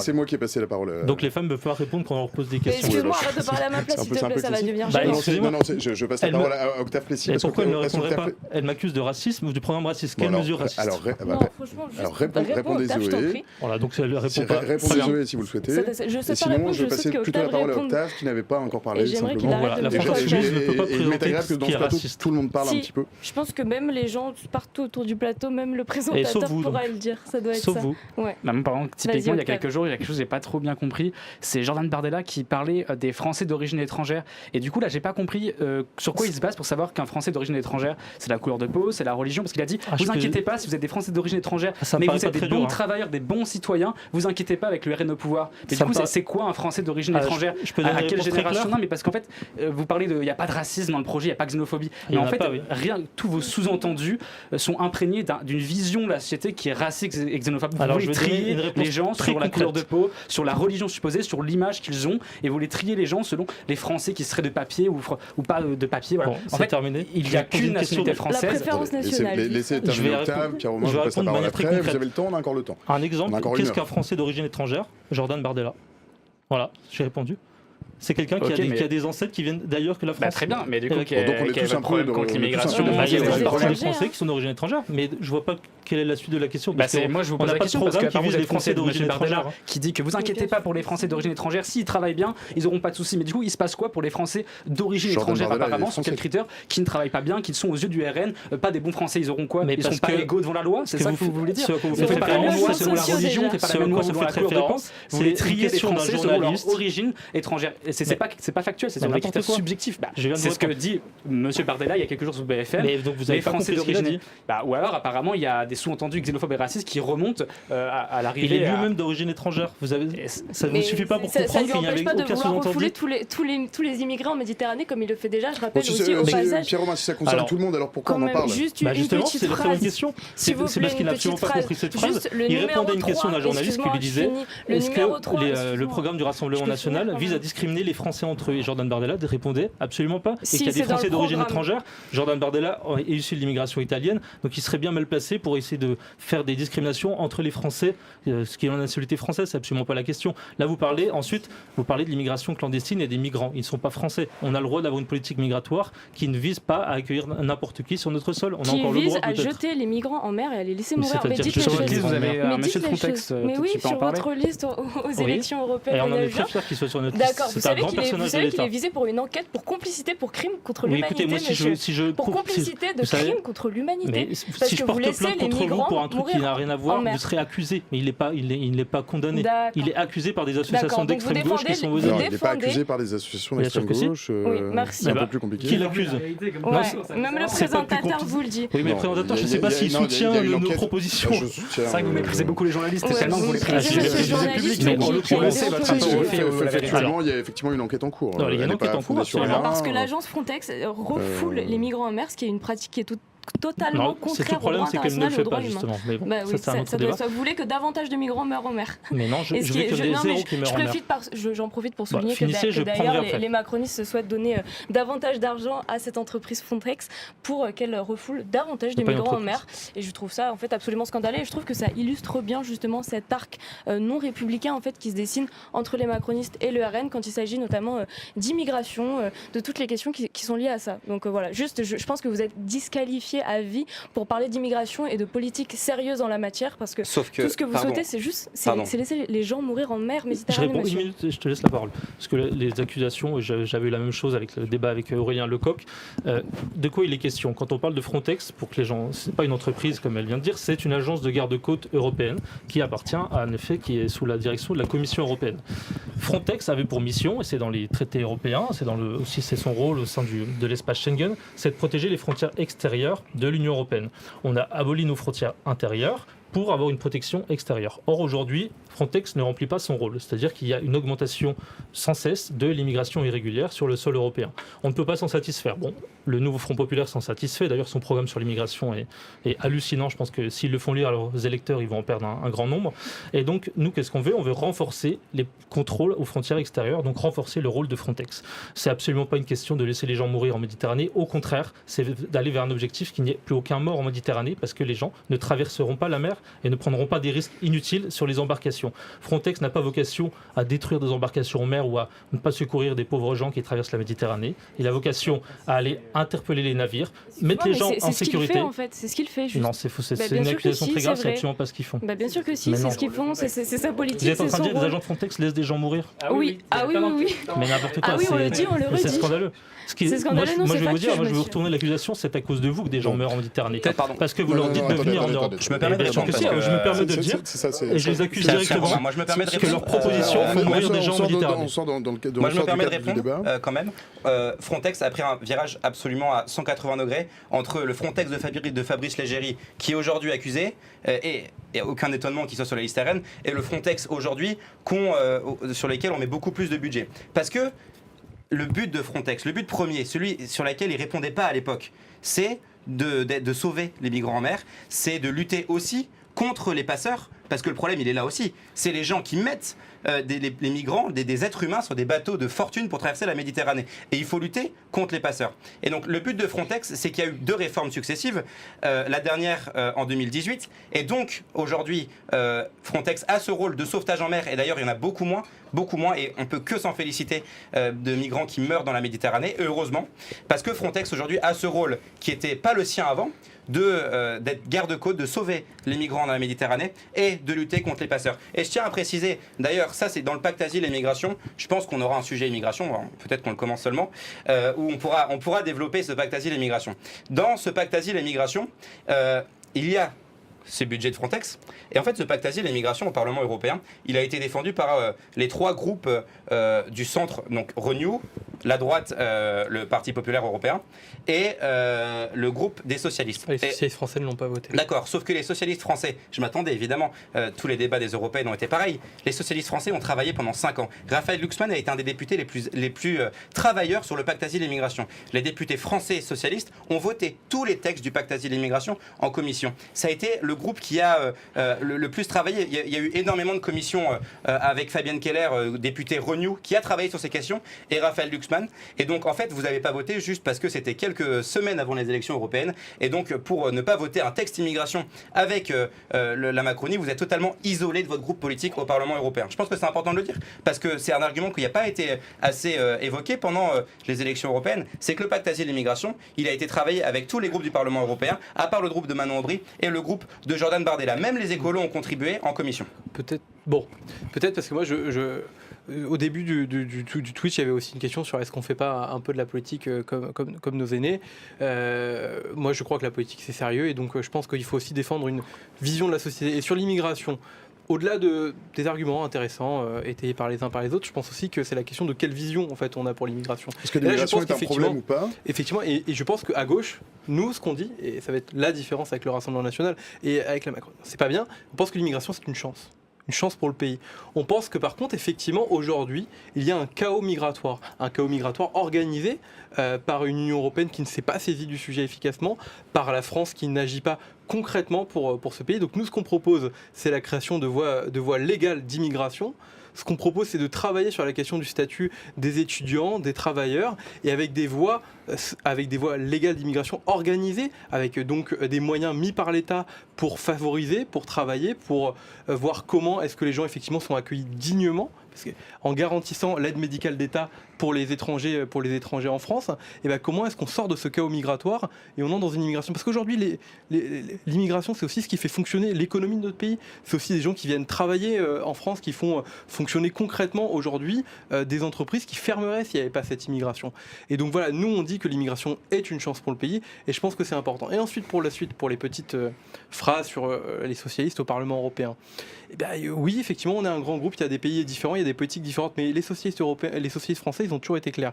Et ils n'ont pas voté ce pacte asile-immigration à l'échelle européenne, tout comme ils n'ont pas voté la loi injuste asile et immigration qui a été construite en France. Et je lui dis encore une fois, on voit la recherche, et c'est même plus du compromis avec LR que vous voyez, c'est la compromission que vous avez avec les idées du Rassemblement national. Vous avez travaillé, vous avez parlé hyper longuement. Je n'ai pas coupé.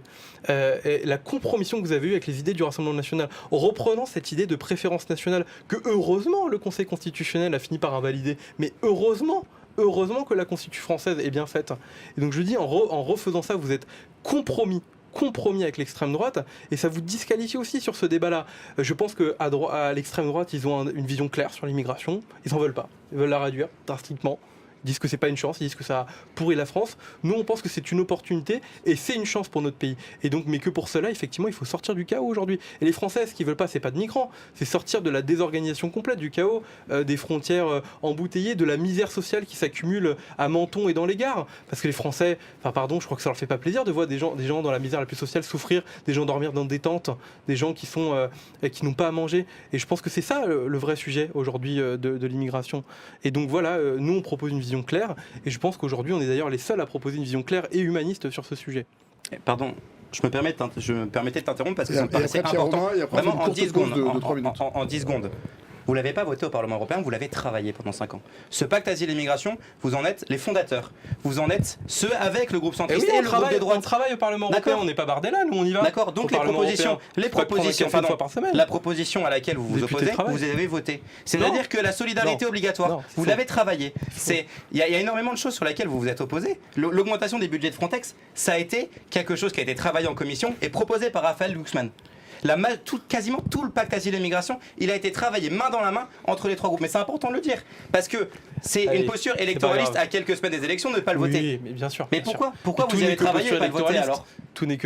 Pourquoi on l'a pas voté? Parce qu'on est contre. Mais vous l'avez travaillé. Vous êtes contre quelque chose sur laquelle vous avez travaillé pendant 5 ans. Le principe des parlementaires, c'est que oui, ils travaillent les textes de loi, ils essaient de les faire changer de l'intérieur, et s'ils n'y arrivent pas, ils votent contre. Voilà ce qui s'est passé. Sur la majorité des textes, en fait, c'est pas un travail d'opposition comme on le fait à l'Assemblée nationale quand on oppose un texte. D'accord, un travail de construction, un texte de construction. Raphaël Glucksmann a dit mot pour mot dans les dernières commissions avant le vote en plénière. Il a dit clairement ce pacte asile et migration a été issu du travail des députés socialistes. Il a dit que ce sera votre point de bilan. Votre point de bilan parce que vous en êtes l'initiateur avec nous, avec le groupe de droite.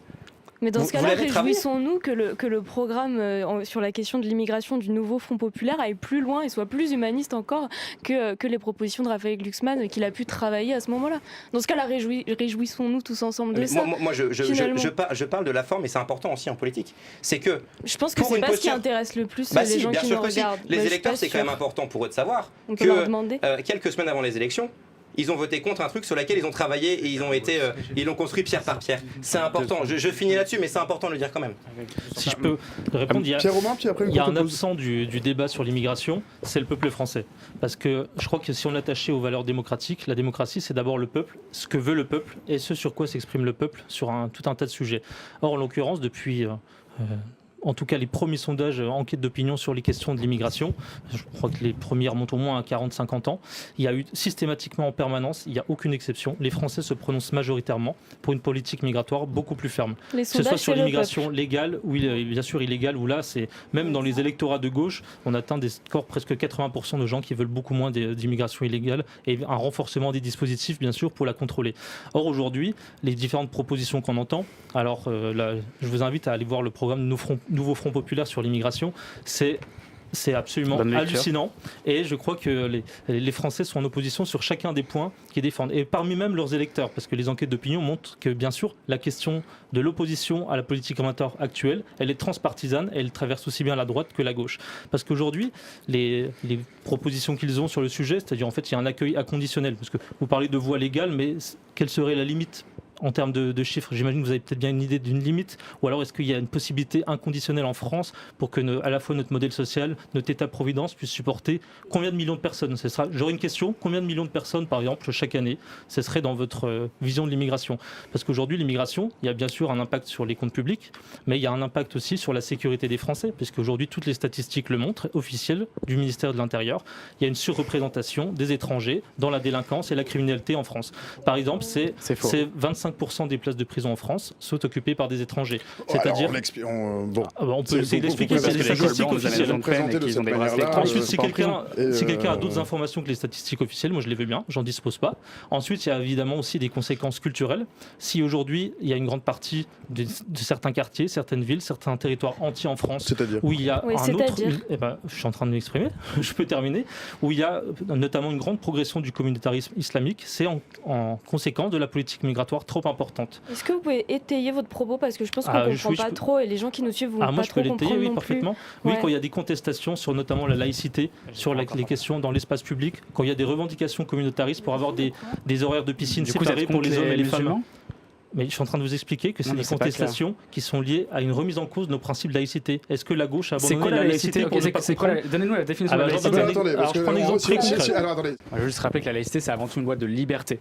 Et en fait, je pense à ce débat sur la laïcité, il illustre bien la conception que se fait le RN de la société. Le RN voudrait mettre sur les religions, sur l'identité des gens, un tabou, un repli sur soi et une haine, une division. La laïcité, dans l'esprit de la loi de 1905, c'est une loi de liberté. C'est la liberté pour chacun de croire ou de ne pas croire.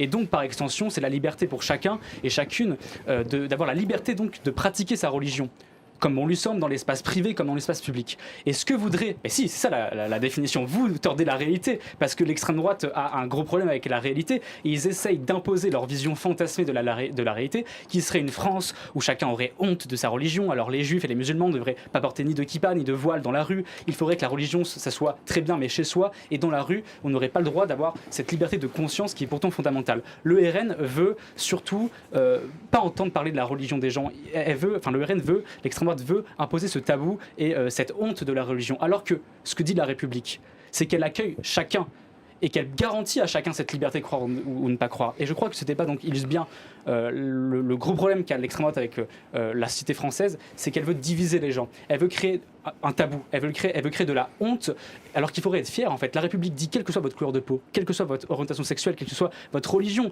quel que soit ce qui vous définit, vous êtes libres et égaux en droit. Et ce que le RN voudrait, c'est dire, en fait, ce qui vous caractérise, eh bien, à la fois vous devez en avoir honte, mais surtout, on va vous trier sur ces critères-là. Ces derniers jours, quand il y a eu la dissolution, il y a eu des témoignages horribles de gens qui ont eu par des militants d'extrême droite des propos du style « Dans 3 semaines, on pourra aller vous tabasser ». Attends, dans le chat, Jérém, il faut que tu interviennes un peu. Super Pompey, la charia n'est pas mise en œuvre dans des villes anglaises, américaines ou irlandaises, c'est pas vrai, je dis des bêtises. Je veux juste rappeler ça. Pardon. Depuis quelques jours, quand certains fantasment l'arrivée de l'extrême droite au pouvoir, il y a eu des attaques mais désastreuses et horribles, où des gens disaient, vous inquiétez pas, dans 2-3 semaines, quand l'extrême droite sera au pouvoir, on pourra s'attaquer à vous pour votre orientation sexuelle, pour votre religion, pour votre couleur de peau. Il y a ce fantasme de dire, quand l'extrême droite sera au pouvoir, on pourra déchaîner la violence sur des critères tels que la couleur de peau, la religion, l'orientation sexuelle. L'extrême droite au pouvoir, c'est de la violence et c'est une menace très concrète et très directe pour des dizaines de millions de personnes en France, sur des critères qui font que chacun, oui, en France, et la République le garantit, est libre d'exister et de pouvoir vivre dignement, mais l'extrême droite au pouvoir pouvoir menacera cela directement et menacera nos libertés à la fois individuelles et collectives.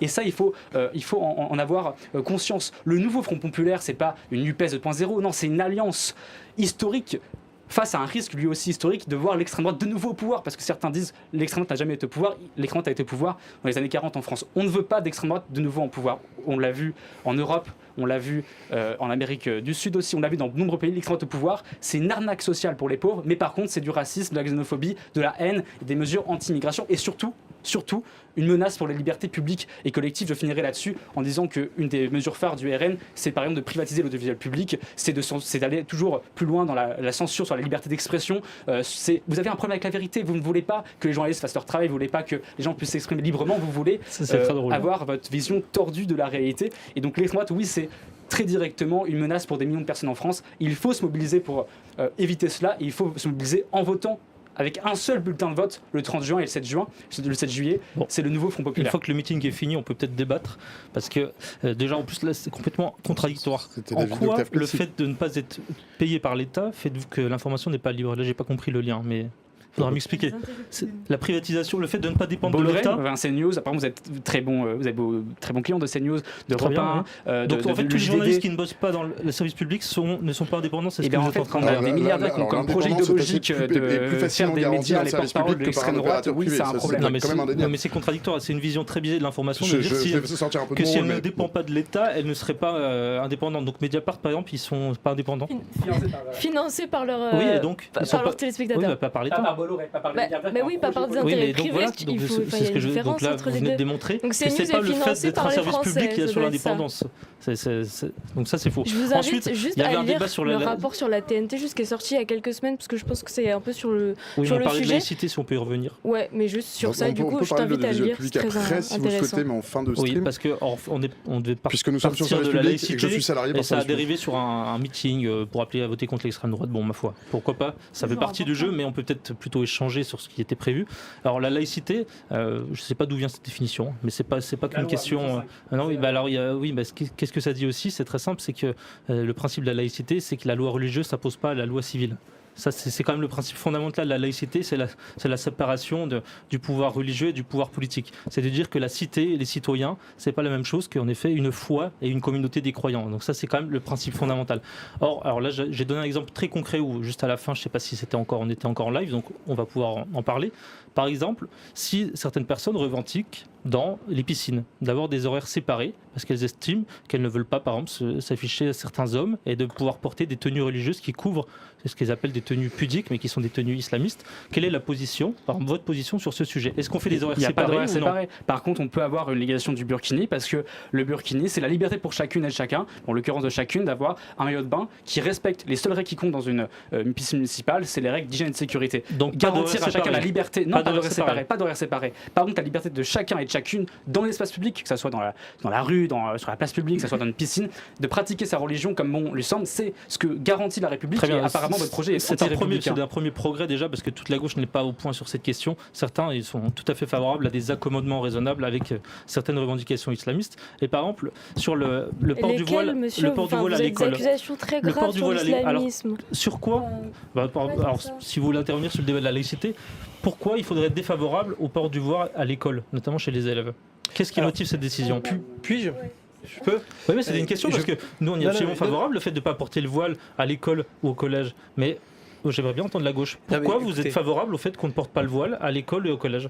Sur quoi vous vous basez? Sur quoi on se base pour ça? Mais moi, je peux répondre parce que je crois que vous êtes conseiller régional et donc vous n'avez pas forcément l'habitude de gérer des collectivités. Moi, je suis élu dans une majorité municipale. Je sais ce que c'est que de confronter la laïcité au réel, notamment dans les villes populaires et notamment dans les villes où on doit favoriser le vivre ensemble. Qu'est-ce qu'une ville populaire? Une ville populaire, une ville où il y a des gens de catégories défavorisées, une ville où il y a des gens populaires. Tout le monde appartient au peuple, donc c'est pas très clair. Une ville populaire avec une ville avec des gens plus pauvres, une ville où il y a moins de moyens, une ville de banlieue si vous voulez. Moi, j'ai pas honte de là où je suis. Et donc, qu'est-ce que c'est? Pourquoi est-ce qu'on défend aussi une école libre. En fait, la laïcité, c'est le droit à tout le monde de croire ce qu'il veut, et c'est aussi le droit à garantir à tout le monde les mêmes chances dans la vie et la même éducation. Et nous, la gauche, en fait, on est très clair sur ce sujet-là depuis toujours. On a envie que quelle que soit leur croyance, Aïssata, Léo, Stéphane, Paul, ils puissent avoir la même éducation, les mêmes chances, aller ensemble à la piscine, apprendre ensemble à nager, grandir ensemble, pourquoi pas sortir ensemble, apprendre à s'aimer au-delà de leur origine, de leur religion. Non, j'avais pas fini. À l'école, il n'y a pas le voile. Mais non, à l'école, il n'y a pas le voile. Et donc, ça a été un progrès social de faire l'interdiction du voile à l'école. Mais pardon, mais c'est 1905 en fait. Ça. Mais non, c'est 2004. C'est la loi de 1905. Mais non, c'est 2004. Et le 2004 est une exception qui reprécise 2004 d'interdire le voile à l'école. Ça n'était pas le cas avant. Oui, c'est une bonne chose de ne pas avoir le voile à l'école. Vous voyez que des propositions par contre, ce que je vous dis, qui visent votre question absurde, en fait, votre raisonnement pas absurde, qui je vous dis. Et si je vous dis, est-ce que c'est une bonne chose d'interdire les pantacours à l'école? Mais quel rapport? C'est pas une revendication religieuse. C'est votre position en fait. Vous ne pouvez pas venir interloquer une partie du débat public et dire est-ce que vous êtes pour ou contre alors que les positions sont connues. Vous cherchez à créer du clivage là où il n'y en a pas, parce qu'en réalité ce que vous cherchez à justifier, c'est à expliquer d'une certaine manière que nous à gauche, le camp qui a défendu la laïcité, le camp qui a défendu Dreyfus, nous serions de ceux qui ne sont pas clairs sur la laïcité. Alors qu'en réalité, qui a des accointances, qui est pour le financement des lycées privés, des lycées donc religieux, l'extrême droite et la droite, qui a lutté contre les financements des lycées privés et qui favorise les écoles publiques, la gauche. En fait, en réalité, vous êtes deux façades contre les religions, mais surtout contre une religion. Et au fond, quand vous exercez vos responsabilités, vous n'avez aucun problème à financer les cultes. Il y en a un qui vous dérange un peu plus. Écoutez, est-ce qu'il y a d'autres pressions aujourd'hui religieuses que la pression de l'idéologie islamiste au niveau des religions? Mais tous les intégrismes sont mauvais. Tous les intégrismes religieux sont mauvais et néfastes à la société. La gauche, c'est le camp des Lumières. C'est celui qui dit que quels que soient les intégrismes religieux, qu'ils soient islamistes, nous sommes contre l'islamisme politique, contre l'islamisme radical. Nous sommes contre le catholicisme intégriste et radical. Et nous le sommes, et nous agissons au quotidien dans les collectivités gérées par la gauche, dans les régions, dans les départements. Et nos députés défendent cette vision de la laïcité. Je vous donne un exemple très concret, c'est par exemple une de vos candidates. Alors par exemple, pour la France Insoumise, j'ai une question. La candidate investie dans la 6e circo de Seine-et-Marne, qui s'appelle Amal Bentounsi. Est-ce qu'elle a le droit d'être investie si vous respectez la laïcité et si vous êtes très clair sur la laïcité, en ayant dit on ne peut pas reprocher à un croyant d'être homophobe si sa religion le lui commande? Ça a été débunké aujourd'hui, elle a fait un communiqué, monsieur. Bien sûr, j'ai la source. Elle a débunké aujourd'hui dans un communiqué très clair. On peut le lire d'ailleurs si ça vous intéresse. Ça a été très clair. Donc cette personne est investie? Mais bien sûr que oui, elle est investie, on en est très fiers. Est-ce que vous voulez qu'on lise son communiqué? Vous êtes très fier de ses propos? Oui, je suis très fière de son investiture et de son combat qu'elle mène depuis des années. Non, monsieur, mais je pense que vous n'avez pas assez scrollé Twitter ces dernières heures. Elle a démenti dans un communiqué. Notre police assassine. Et dans le chat, restez courtois et poli. C'est faux ce que vous dites. Non, bien sûr que non. C'est faux. Je crois que c'est dommage, mais c'est faux. On est très fiers vraiment de toutes les investitures. Et vous êtes très fiers d'avoir défilé avec le CCIF dans les rues, le collectif contre l'islamophobie, qui est un collectif islamiste qui a fait l'objet d'une procédure de dissolution. On est très fiers à chaque fois de défiler contre toutes les formes de racisme, contre toutes les formes d'islamophobie. On est très fiers d'être là et de tenir bon. Et de tenir bon. Mais monsieur, ce que vous dites, c'est totalement faux. On n'a jamais eu aucun type de compromission avec l'islamisme. À chaque fois qu'on a défilé pour défendre nos compatriotes musulmans, c'est quand ils ont été attaqués en raison de leur religion, les compatriotes musulmans avec les islamistes du CCIF qui n'ont rien à voir. C'est ce que vous faites tous les jours. Excusez-moi, le seul moment où la laïcité ça vous intéresse, c'est pour l'instrumentaliser. Vous parliez de la pression des religions, vous parliez d'homophobie, on a vu tout de même défiler quand même l'intégrisme catholique pendant les débats sur le mariage pour tous. Il m'a semblé qu'on voyait tout de même qu'il y avait une autre part de la population. Ils existent aussi ces gens-là, non? Qu'est-ce qu'on en fait? Mais vous m'interrogez sur qui ou quoi ou quel propos de qui? Parce que le fait de proposant au mariage pour tous ne faisait pas de vous un homophobe. Sur Civitas, sur la manifestation des membres de votre groupe politique, aux côtés de mouvances catholiques intégristes. En fait, vous êtes les premiers à dire regardez les islamistes, ils sont là avec les islamistes intégristes. Et vous êtes de toutes les compromissions avec toutes les mouvances catholiques intégristes, notamment celles.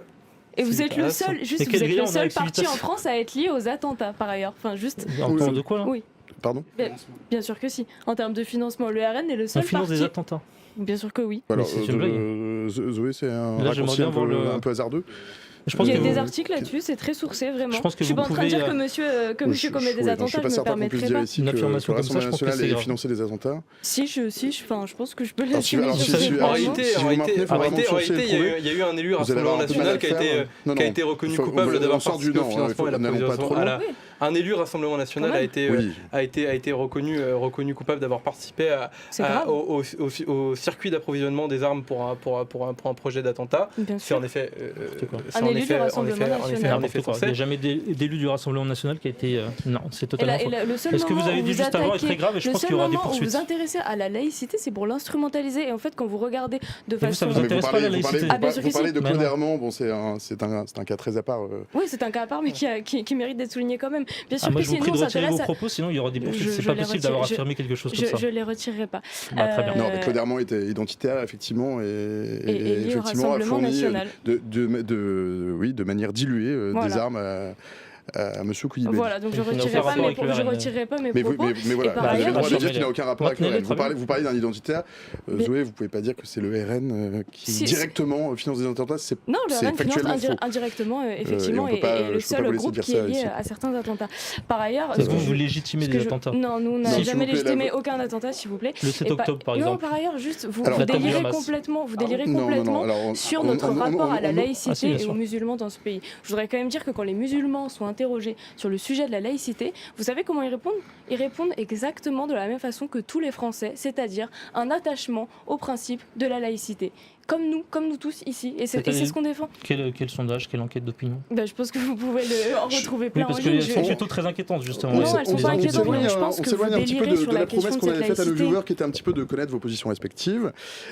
Soutien à la laïcité totale et à la liberté de conscience. Je pense que sur la laïcité, je pense que les gens ont compris et vous n'allez pas tomber d'accord. Et je ne m'attendais pas à ce que vous tombiez d'accord. Peut-être qu'on peut parler d'environnement et puis d'industrie. Et puis peut-être que là-bas, au fond, vous avez quelque chose à dire. Là-dessus, quel est le programme du Front Populaire là-dessus, et quel est le programme de nos amis macronistes, et puis peut-être quel est le programme que défend le Rassemblement National sur la préservation de l'environnement, et puis sur la réindustrialisation qui est chère à vos trois formations, mais avec des propositions qui sont fort différentes. C'est assez simple, je crois que le RN c'est le néant, les macronistes c'est l'inaction climatique, et le nouveau Front Populaire c'est la planification écologique. Je pense que c'est un bon résumé. Dans les mesures d'urgence qu'il y aura dès l'arrivée du nouveau Front Populaire au pouvoir le 8 juillet, il y aura des moratoires sur à la fois les méga-bassines, ces projets de méga-bassines qui sont complètement aberrants, mais aussi sur des projets autoroutiers comme l'A69. Et ce qui est prévu dans le programme Nouveau Front Populaire, c'est détaillé point par point, c'est que dans les grandes réformes et dans les grandes lois qu'il y aura notamment à l'automne, il y aura une grande loi climat. Parce qu'il faut bien sûr avoir une grande loi climat pour la planification écologique. Ça passe par mille choses. En fait, on voit que les trois premières dépenses des Françaises et des Français, c'est alimentation, transport et logement, ce sont aussi ces trois critères sur lesquels on peut agir. Comment on rénove on fait de la rénovation thermique des logements pour que les gens arrêtent d'avoir trop chaud l'été ou trop froid l'hiver. Ça, c'est un coût qui est conséquent, mais ça a un impact positif à la fois sur le porte-monnaie, mais aussi sur la lutte contre le réchauffement climatique, sur les transports, comment on développe beaucoup plus de transports en commun, par exemple, comment on développe des alternatives beaucoup plus vertes et moins dépendantes à la voiture. Bon, ça, c'est plus facile à dire dans les grandes villes qu'en campagne, mais il y a plein de possibilités d'agir pour que les gens puissent ne pas dépenser beaucoup trop sur les transports. Ça passe par la gratuité des transports, par exemple, dans certaines collectivités. Sur l'alimentation, je l'ai dit tout à l'heure, il y a les blocages des prix. Le blocage des prix sur les produits de première nécessité. Et ce blocage des prix, il faut aussi qu'il ait un impact positif sur les petits producteurs. En fait, on veut relocaliser l'agriculture française, on veut aussi qu'elle soit moins carnée, qu'elle soit davantage bio et plus locale. On veut arrêter ces accords libre-échange qui ont été permis grâce aux macronistes, qui ont malheureusement permis une concurrence déloyale entre les producteurs français et ceux d'autres pays. Donc en fait, il faut relocaliser notamment l'agriculture, mieux rémunérer les agriculteurs et avoir donc une alimentation de qualité qui rémunère justement les agriculteurs, qui soit davantage bio, moins carné, mais surtout qui soit plus accessible pour les Français. Et donc en fait, en résumé, pour le nouveau Front Populaire, il n'y a pas d'écologie sans justice sociale. Les deux vont de pair. Il y a une question dans le chat qui est posée depuis tout à l'heure, il faut que je la pose donc maintenant, sinon après je vais l'oublier. C'est une question de Kemax, salut Kemax, qui vous demande, mais à tous je crois, même si la question est un peu orientée, c'est quel impact aura l'augmentation du SMIC pour les TPE et les PME qui sont majoritaires dans le pays? Qui ici est contre l'augmentation du SMIC? Le Rassemblement National. Le Rassemblement National. En effet, pour les raisons évoquées par... Peut-être que cette question a été posée par quelqu'un de chez vous.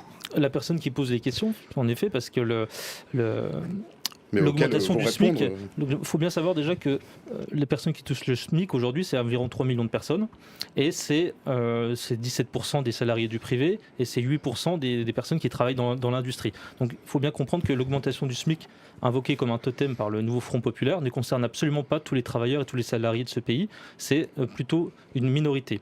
Ensuite, là où le problème se pose, c'est en effet, dans la vision du nouveau Front populaire, tout patron est un patron du CAC 40. Or, dans la réalité des faits, c'est que l'immense majorité sont des petites et moyennes entreprises, pour qui l'augmentation du SMIC, comme vous le proposez, ce serait un suicide et ce serait la clé sous la porte, quelques jours, quelques semaines après, au maximum.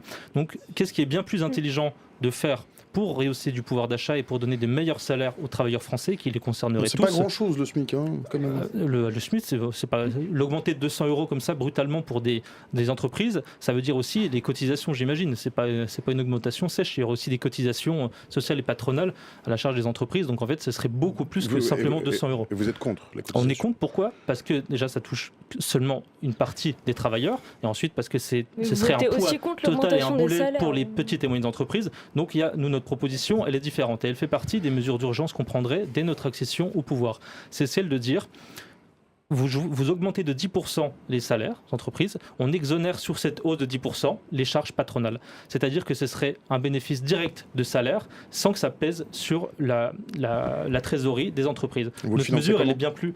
Alors là, ça coûterait à peu près 9 milliards d'euros. Notre mesure, on la finance, alors là, on peut faire le détail de tous les budgets les différents. Il y a des choses à faire sur... On avait parlé tout à l'heure de taxes de super profit indus. Nous, on y est favorable. Il y a également un certain nombre de niches fiscales sur lesquelles je crois qu'il y a aussi de l'argent à aller chercher, notamment chez les armateurs. Il y a aussi toute une partie de notre programme où on met en négociation notre contribution à l'Union européenne. Il y a aussi les questions, nous, sur l'immigration, qui présentent un poids pour notre budget. Donc, il y a tout un tas d'économies qu'on propose. Mais voilà, donc je pense que cette augmentation du SMIC, le fait de dire augmenter les salaires, ça, on y est favorable. Ensuite, il y a deux moyens de le faire. Il y a celui par le SMIC, mais qui pour nous représente... Et l'enfer est pavé de bonnes intentions, comme on dit, et en l'occurrence, cette mesure entre dans cette catégorie-là. Nous, on préfère une autre mesure qui est plus universelle et qui ne pèsera pas sur la trésorerie des entreprises tout en augmentant de 10% les salaires. Je peux répondre sur cette question. Ouais, je pense que justement, là, je me permets de te tutoyer encore une fois, tu viens de faire la démonstration totale de l'arnaque sociale du Rassemblement national sur la question des salaires pour les Français. Parce que de fait, déjà, en 2022, avec la NUPES, quand on proposait l'augmentation du SMIC, alors à l'époque, je pense que c'était à 1004 ou 1005, je sais plus, on nous criait déjà que c'était impensable pour toutes les entreprises, etc. Il faut savoir que c'est à peu près là où est le SMIC actuellement. Évidemment, ça suffit pas, vu l'inflation et vu... Oui. Ouais, bien sûr que oui. Et d'ailleurs, vous avez voté contre toutes nos propositions pour la limiter davantage. Oui. Ce que je voulais dire, c'est que tout simplement, la hausse du SMIC, c'est une mesure de bon sens, dans la mesure où tu parles des petites entreprises et des moyennes entreprises. Pourquoi elles sont en difficulté? Déjà, il y a l'inflation, on est d'accord, il y a le prix de l'électricité, mais il y a aussi le fait qu'en fait, les Français ne consomment plus, tout simplement parce qu'ils ont la tête sous l'eau. Ils n'ont plus d'argent, ils n'ont plus de salaire, ils n'ont plus rien. Et donc, de fait, si tu augmentes les salaires, ça fait une relance par la demande. C'est vraiment un peu du keynésianisme classique. Non, de fait, non. En parlant d'augmentation de 10% des salaires et pas simplement le SMIC. Je vais aller au bout de mon raisonnement. Donc la relance de notre économie par la consommation populaire, ça me semble être plutôt une bonne idée, à la fois pour les Français et les Françaises qui ont la tête sous l'eau, et à la fois pour les entreprises qui souhaitent relancer leur activité. Cette mesure, elle est surtout très facilement financée dans la mesure où elle s'accompagne de la mise en place d'une caisse de péréquation. Je ne sais pas si du coup tu as lu dans le programme cette mesure ou pas. Peut-être pas du coup, mais en gros, c'est une caisse qui permet justement de faciliter la mise en place de cette hausse du SMIC pour les petites entreprises via l'égalisation avec les grandes entreprises. C'est magique. Mesure de justice. C'est pas magique, non, ça se met en place.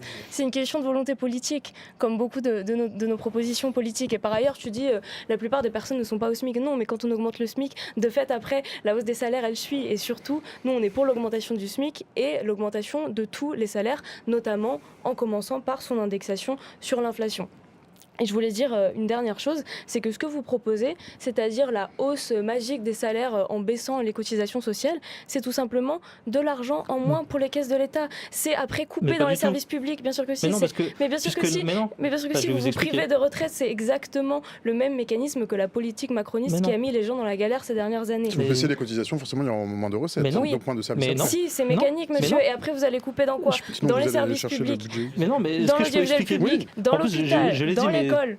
Donc vous n'avez pas bien entendu. Si je vous ai bien entendu, et c'est dans votre programme que j'ai lu l'exonération également. de charges patronales, elle se fait sur la hausse de 10%.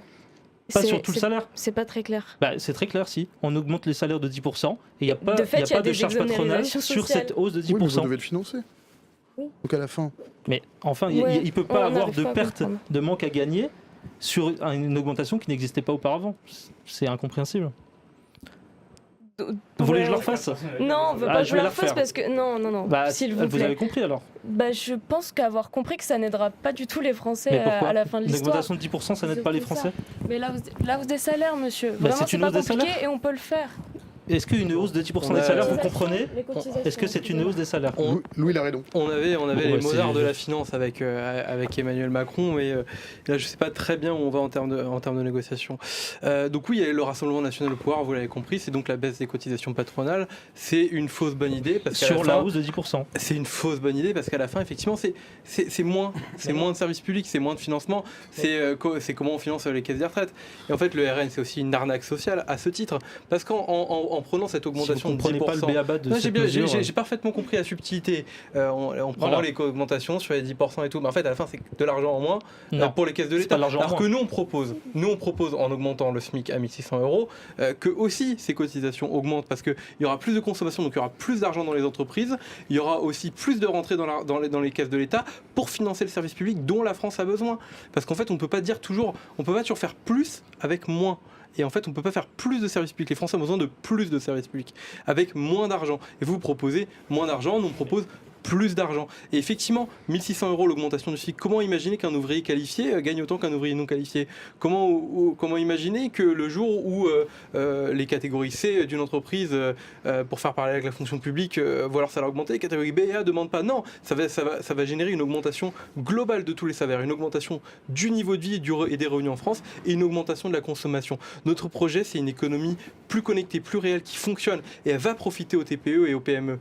Et donc c'est ça le concret. Alors que vous, ce que vous proposez au final, il y aura plus d'argent à la fin du mois pour les gens, d'accord, parce qu'il y a 10%, mais il y aura moins d'argent pour le service public, et donc en fait, à la fin, les gens qui auront peut-être vu leur salaire augmenter de 10%, ils auront toujours des écoles aussi mal financées, des services publics qui fonctionnent toujours aussi mal, ils auront toujours autant de mal à aller trouver un médecin, il y aura toujours autant de déserts médicaux, il y aura toujours des universités qui forment pas assez de médecins, et donc voilà, c'est ça aussi le projet. On peut pas dire que le salaire augmente de 10%, il faut proposer aussi une vision plus globale sur cette question des salaires, du service public, de l'offre, de la qualité de vie qui va être offerte aux Français le 8 juillet. Et ça alors, droit de réponse de Pierre Romain, on retourne à l'écologie parce qu'on en a parlé pendant 1 minute. Précisément, je crois que la mesure là était bien comprise. On peut débattre sur est-ce qu'il faut exonérer sur cette part-là, mais je la réexplique. C'est bien une exonération de charges sur la hausse de 10%, donc ce n'est pas de l'argent qui est perdu. En revanche, ensuite, il y a aussi nos propositions sur la baisse de la TVA. Donc en fait, on rend du pouvoir d'achat bien sûr aux Français, on leur rend du moyen de vivre dignement parce qu'on fait baisser la TVA sur leurs produits de première nécessité et sur l'électricité qui est un poste majeur de dépenses des foyers et des ménages français. Ensuite, vous, là où est votre arnaque sociale, c'est sur l'État-providence et les services publics. Parce que, en effet, vous avez raison, il faut avoir une vision plus globale. Mais alors, comment on va faire fonctionner ces services publics et cette nécessaire solidarité nationale avec une politique migratoire comme vous la proposez? Parce que, évidemment, s'il y a des millions de personnes supplémentaires chaque année, expliquez-moi. Qui vont payer des impôts. Expliquez-moi. Je peux débunker en une pas phrase, forcément. s'il Non, vous si plaît. c'est des gens, des immigrants Ça illégaux, a ils été paieront montré un par impôt. plusieurs chercheurs que l'immigration est favorable en termes économiques. Au niveau des soins, comment ça se passera? Au niveau de l'école, de la surcapacité dans les classes, comment ça se passera? Au niveau de la nécessaire sécurité, comment ça se passera? Donc en fait, vous êtes une arnaque sociale avec votre politique migratoire. Pour qu'on le dise clairement, parce qu'en fait, la gauche, elle n'est pas pour l'immigration illégale. Si on veut dire qu'on veut mettre en place des voies légales, si on dit qu'on veut mettre en place des voies légales d'immigration, c'est aussi pour que les gens ils soient accueillis dignement, mieux, et qu'en fait, à la fin, ils puissent, quand ils arrivent en France, travailler, et donc payer des impôts. Et donc nous, ce qu'on propose, en fait, c'est de sortir du chaos actuel. Il y a un chaos actuel sur la question migratoire. Mais vous semez le doute, vous dites il faut fermer tous les robinets, il faut tout couper. Nous, on dit que l'immigration peut être une chance, mais que oui, aujourd'hui, il faut gérer les choses différemment. Il y a 5 millions de ça chômeurs. ne marche pas. Il y a 5 millions de chômeurs. on peut peut-être déjà trouver du travail pour les 5 millions de Français qui sont au chômage avant de dire qu'on peut Mais vous peut-être savez, les faire travailler les immigrants. vous savez, les correspondances d'emploi, ça marche pas tout à fait comme ça. Par exemple, dans un territoire comme le mien, par exemple, il y a des emplois libres. Et ben, les gens qui sont sur le territoire, ils prennent pas forcément ces emplois parce que c'est pas forcément ceux qui ont les qualifications nécessaires, les postes, les volontés. Donc en fait, il y a 5 millions de chômeurs. Moi, je suis d'accord, il faut abaisser le chômage. La gauche, c'est aussi la valeur travail. La gauche, c'est celle qui défend les travailleurs, les travailleuses, leur organisation, leur valorisation par le travail. Mais il suffit pas de mettre une équation magique, de dire il y a 5 millions de chômeurs, on vire tous les immigrés, et voilà, il y aura 5 millions de Français qui vont retrouver un boulot. Les choses sont beaucoup plus J'ai pas compliquées dit que ça. Mais vous, il y a 5 millions de chômeurs, vous voulez faire 5 millions d'immigrés en mentir plus. aux électeurs que dire que le 8 Ça en juillet, fera 10. on va mettre tous les immigrés dehors et tout le monde aura du boulot. Et ben, vous risquez finalement d'être un parti, vous aurez fini complètement votre dédiabolisation, vous serez devenu un parti comme les autres, un parti qui ment à ses électeurs. Écoutez, Voilà ce que vous serez. moi, ce que je viens d'entendre, c'est le même discours que Il est tient le 19 MEDEF et le patronat. il est 19h50, C'est il est l'immigration. 19h50. Je me permets de répondre S'il très vous- rapidement s'il avant vous de passer plaît. sur l'écologie quand même. Alors, Parce que- en 10 secondes. En 30 secondes. En 25 secondes. D'abord sur la baisse de la Et TVA, après- on voit dans les pays où ça a été fait que ça S'il vous apporte absolument rien parce que Le ça baisse Portugal, pas. ça marche. ça S'il vous baisse- non, plaît. pas du tout. Ça baisse pas les prix. Et de Rapport l'autre de côté, baisse, on s'il voit vous plaît, aussi une s'il vous plaît. déconnexion sur Centrale ce sujet de la portugaise, gauche. C'est pas possible de mettre sur un pied d'égalité des grandes entreprises et des TPE, PME. On l'a vu sous Mitterrand. Mitterrand a mis en place ces mesures. 2 ans après, il est obligé de mettre en place le tournant de la rigueur parce que les TPE, PME coulaient, parce qu'il y avait un taux de chômage qui augmentait extrêmement vite. Donc très rapidement, voici sur la question de l'écologie. C'est un peu le saut. Merci pour la transition. Mais je me doutais que vous alliez la faire. Nous, on prône une écologie concrète, une écologie des solutions. Et en fait, la question, c'est que Bon, est-ce si que on vous fait... poursuivez dans la lancée ou vous allez vers une rupture? Non, on poursuit. Et s'il y a une rupture, je vais pas vous la prendre. quelle sera la rupture? Je vous l'apprends Comme pas qu'on propose poursuivra. pas, nos On amis poursuivra du dans la Front lancée une Populaire, écologie nos amis de l'Assemblée nationale. mise en place au niveau européen avec un pacte vert qu'on a défendu avec d'autres partis évidemment. Parce que si on fait tout en France et rien au niveau européen, ça ne changera rien. On veut mettre en place une politique européenne, on le fait avec comme objectif la neutralité carbone en 2050. On a des résultats aujourd'hui déjà concrets. Depuis qu'on est au pouvoir, les émissions de gaz à effet de serre ont baissé de 20%, de 6% par an contre 1% avant sous François Hollande. Et en fait, ça c'est dû à une chose, c'est dû qu'on évolue très rapidement pour atteindre cette neutralité carbone, notamment en matière d'énergie. Si on veut atteindre la neutralité carbone, il faut sortir des transports carbonés, du chauffage au gaz, etc. Pour cela, il y a une agence française qui s'appelle la RTE, une agence de l'énergie publique, qui a sorti 4 scénarios possibles qui démontrent, qui cherchent la meilleure solution pour atteindre cette neutralité carbone. Le seul scénario qui est finançable, qui est réalisable pour atteindre la neutralité carbone dans les délais, c'est celui d'un mix énergétique. On investit et dans les énergies renouvelables et dans le nucléaire. C'est faux. C'est ce que nous faisons, c'est totalement vrai, Octave. C'est ce que nous faisons depuis 2017 en investissant dans les énergies renouvelables et dans le parc nucléaire. En plus, sur la question du nucléaire, c'est un sujet extrêmement important parce qu'on entend énormément de choses fausses là-dessus. Le nucléaire, ça permet d'abord d'avoir de l'énergie très peu chère. C'est la source d'énergie la moins chère qu'on a aujourd'hui en France. C'est la source d'énergie la plus sûre. Et c'est aussi et surtout... C'est contesté. C'est contesté par qui? Par les personnes de gauche. Aucun scientifique aujourd'hui démontre que c'est l'énergie la moins sûre. Au contraire, c'est l'énergie la plus sûre, la moins chère et aussi qui répond à une logique de souveraineté. Parce qu'aujourd'hui, on a des réacteurs nouvelle génération qui permettent d'avoir un circuit quasiment fermé. C'est-à-dire sans aucun déchet et en important quasiment bien de le découvrir aucune maintenant. uranium. On le découvre maintenant. Vous avez fait J'anticipe. fermer le projet Pas du Astrid, tout. c'est Emmanuel Pas du Macron tout, qui a pas du signé tout, la pas fin du du tout. projet Les Astrid. nouveaux EPR, Mais les nouveaux si. EPR Alors, qui sont attendez, financés et construits aujourd'hui. moi, j'ai envie de savoir- moi, j'ai envie de savoir- ces EPR. Moi, j'ai Pas envie de très savoir ce que vous proposez, vous. Mais nous, Ce que vous proposez-vous, ce et qu'on ce que vous proposez, vous. ce qu'on C'est propose, tout. c'est d'être sur la lancée de ce que Donc les nous gens faisons depuis comprennent bien. 2017. Les gens vont voter. Ce que là. ce que les gens peuvent voir, c'est que les émissions baissent aujourd'hui en Donc vous France. défendez Les le résultats- bilan d'Emmanuel Macron Oui, en matière le d'écologie. bilan, c'est 20% d'émissions en moins depuis 2017. Ce bilan, il n'est pas tombé comme ça. Il est dû à une écologie basée sur la croissance verte. Il ne faut pas opposer écologie et économie, par exemple. Il faut une croissance verte. Très concrètement, on parlait des usines de batteries électriques dans le nord de la France. C'est l'exemple parfait qui combine la réindustrialisation de nos territoires où l'industrie est partie à 20-30 ans et une logique écologique parce que ça permet d'avoir en France une filière de voitures électriques. Donc vous dites que vous défendez ce bilan et alors qu'est-ce que vous proposez en plus? En 10 secondes. Ce qu'on propose en plus, c'est de continuer là-dessus, Il faut que je donne la d'investir parole à et tout dans le le monde. nucléaire et dans les énergies renouvelables. Et je pense qu'il est C'était important très d'avoir... et on propose d'ailleurs la construction de 8 nouveaux EPR, des EPR qui... répondent à la logique de souveraineté parce que c'est des EPR qui fonctionnent à 98% en circuit fermé. Eh ben, Et donc je pense que ce sera très intéressant d'avoir un débat sur le nucléaire sur les 6 minutes qui restent. Eh ben, c'est une réponse très claire. Octave. Non mais la vie est belle avec les macronistes, c'est que du coup les EPR ils verront le jour peut-être en 2035, 2040, 2045 et puis d'ici là on fait surtout rien sur l'énergie renouvelable, on aura le temps que toute la planète se réchauffe et qu'on pourra plus se fournir en énergie. Donc c'est génial. Et puis vos chiffres sur la fameuse lutte contre le réchauffement climatique, on connaît très bien des macronistes, ça c'est vraiment des bons Vous n'êtes pas écologistes. d'accord avec leur bilan, qu'est-ce que vous proposez? Non mais en fait leur bilan est aussi dû au fait qu'il y a eu une crise Covid et une inflation et que les gens consomment moins. Pas du tout, En fait ça a commencé bien avant. les chiffres sont faussés. Mais c'est pas le La France C'est était important, condamnée pour une action climatique il n'y a pas longtemps et tous les articles les scientifiques montrent que et tous les scientifiques mais du GIEC partout. C'est important. Non mais d'accord. mais Condamné dans la période 2015-2018. Très bien. Sur 6 mois, on Mais est au pouvoir tous les- et 2 ans et demi tous les dans un scientifiques- gouvernement Oh, où vous avez fait partie. Octave, vous n'êtes pas d'accord avec le bilan d'Emmanuel Macron.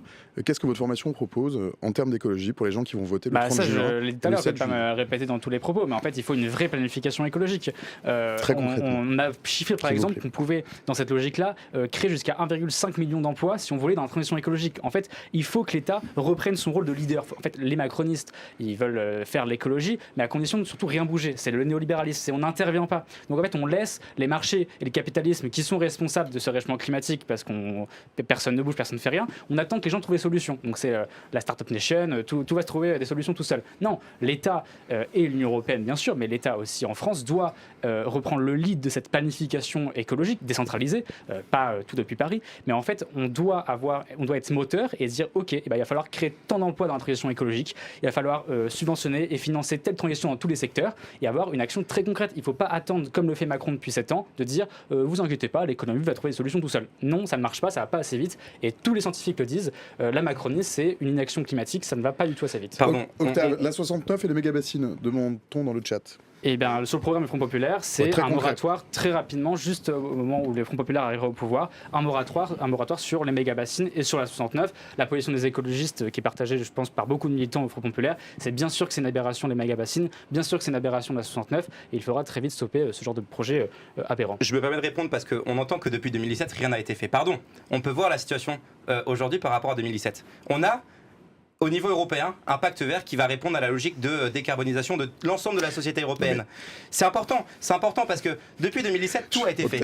Tout a été fait en matière d'énergie, en matière de rénovation des bâtiments. Il faut continuer. Tout Mais est partons, parfait, tout va bien. Octave. Tout n'est pas parfait, évidemment, il faut continuer. Mais il ce faut pacte aller vert... 15 fois Mais plus Louison, vous vite. défendez le bilan d'Emmanuel Il ne Macron, faut pas chacun pourra le continuer, il faut retrouver aller sur 15 Internet, fois je C'est plus pense. important parce que c'est faux de dire que rien n'a été fait. Mais On parle dit pas que de rien la n'a été fait, condamnation. mais ce que vous On avez parle de fait la n'a pas condamnation, mais suffi. la condamnation, elle porte sur un mandat où les Et on parle pas écologistes que ont de été la au pouvoir. condamnation.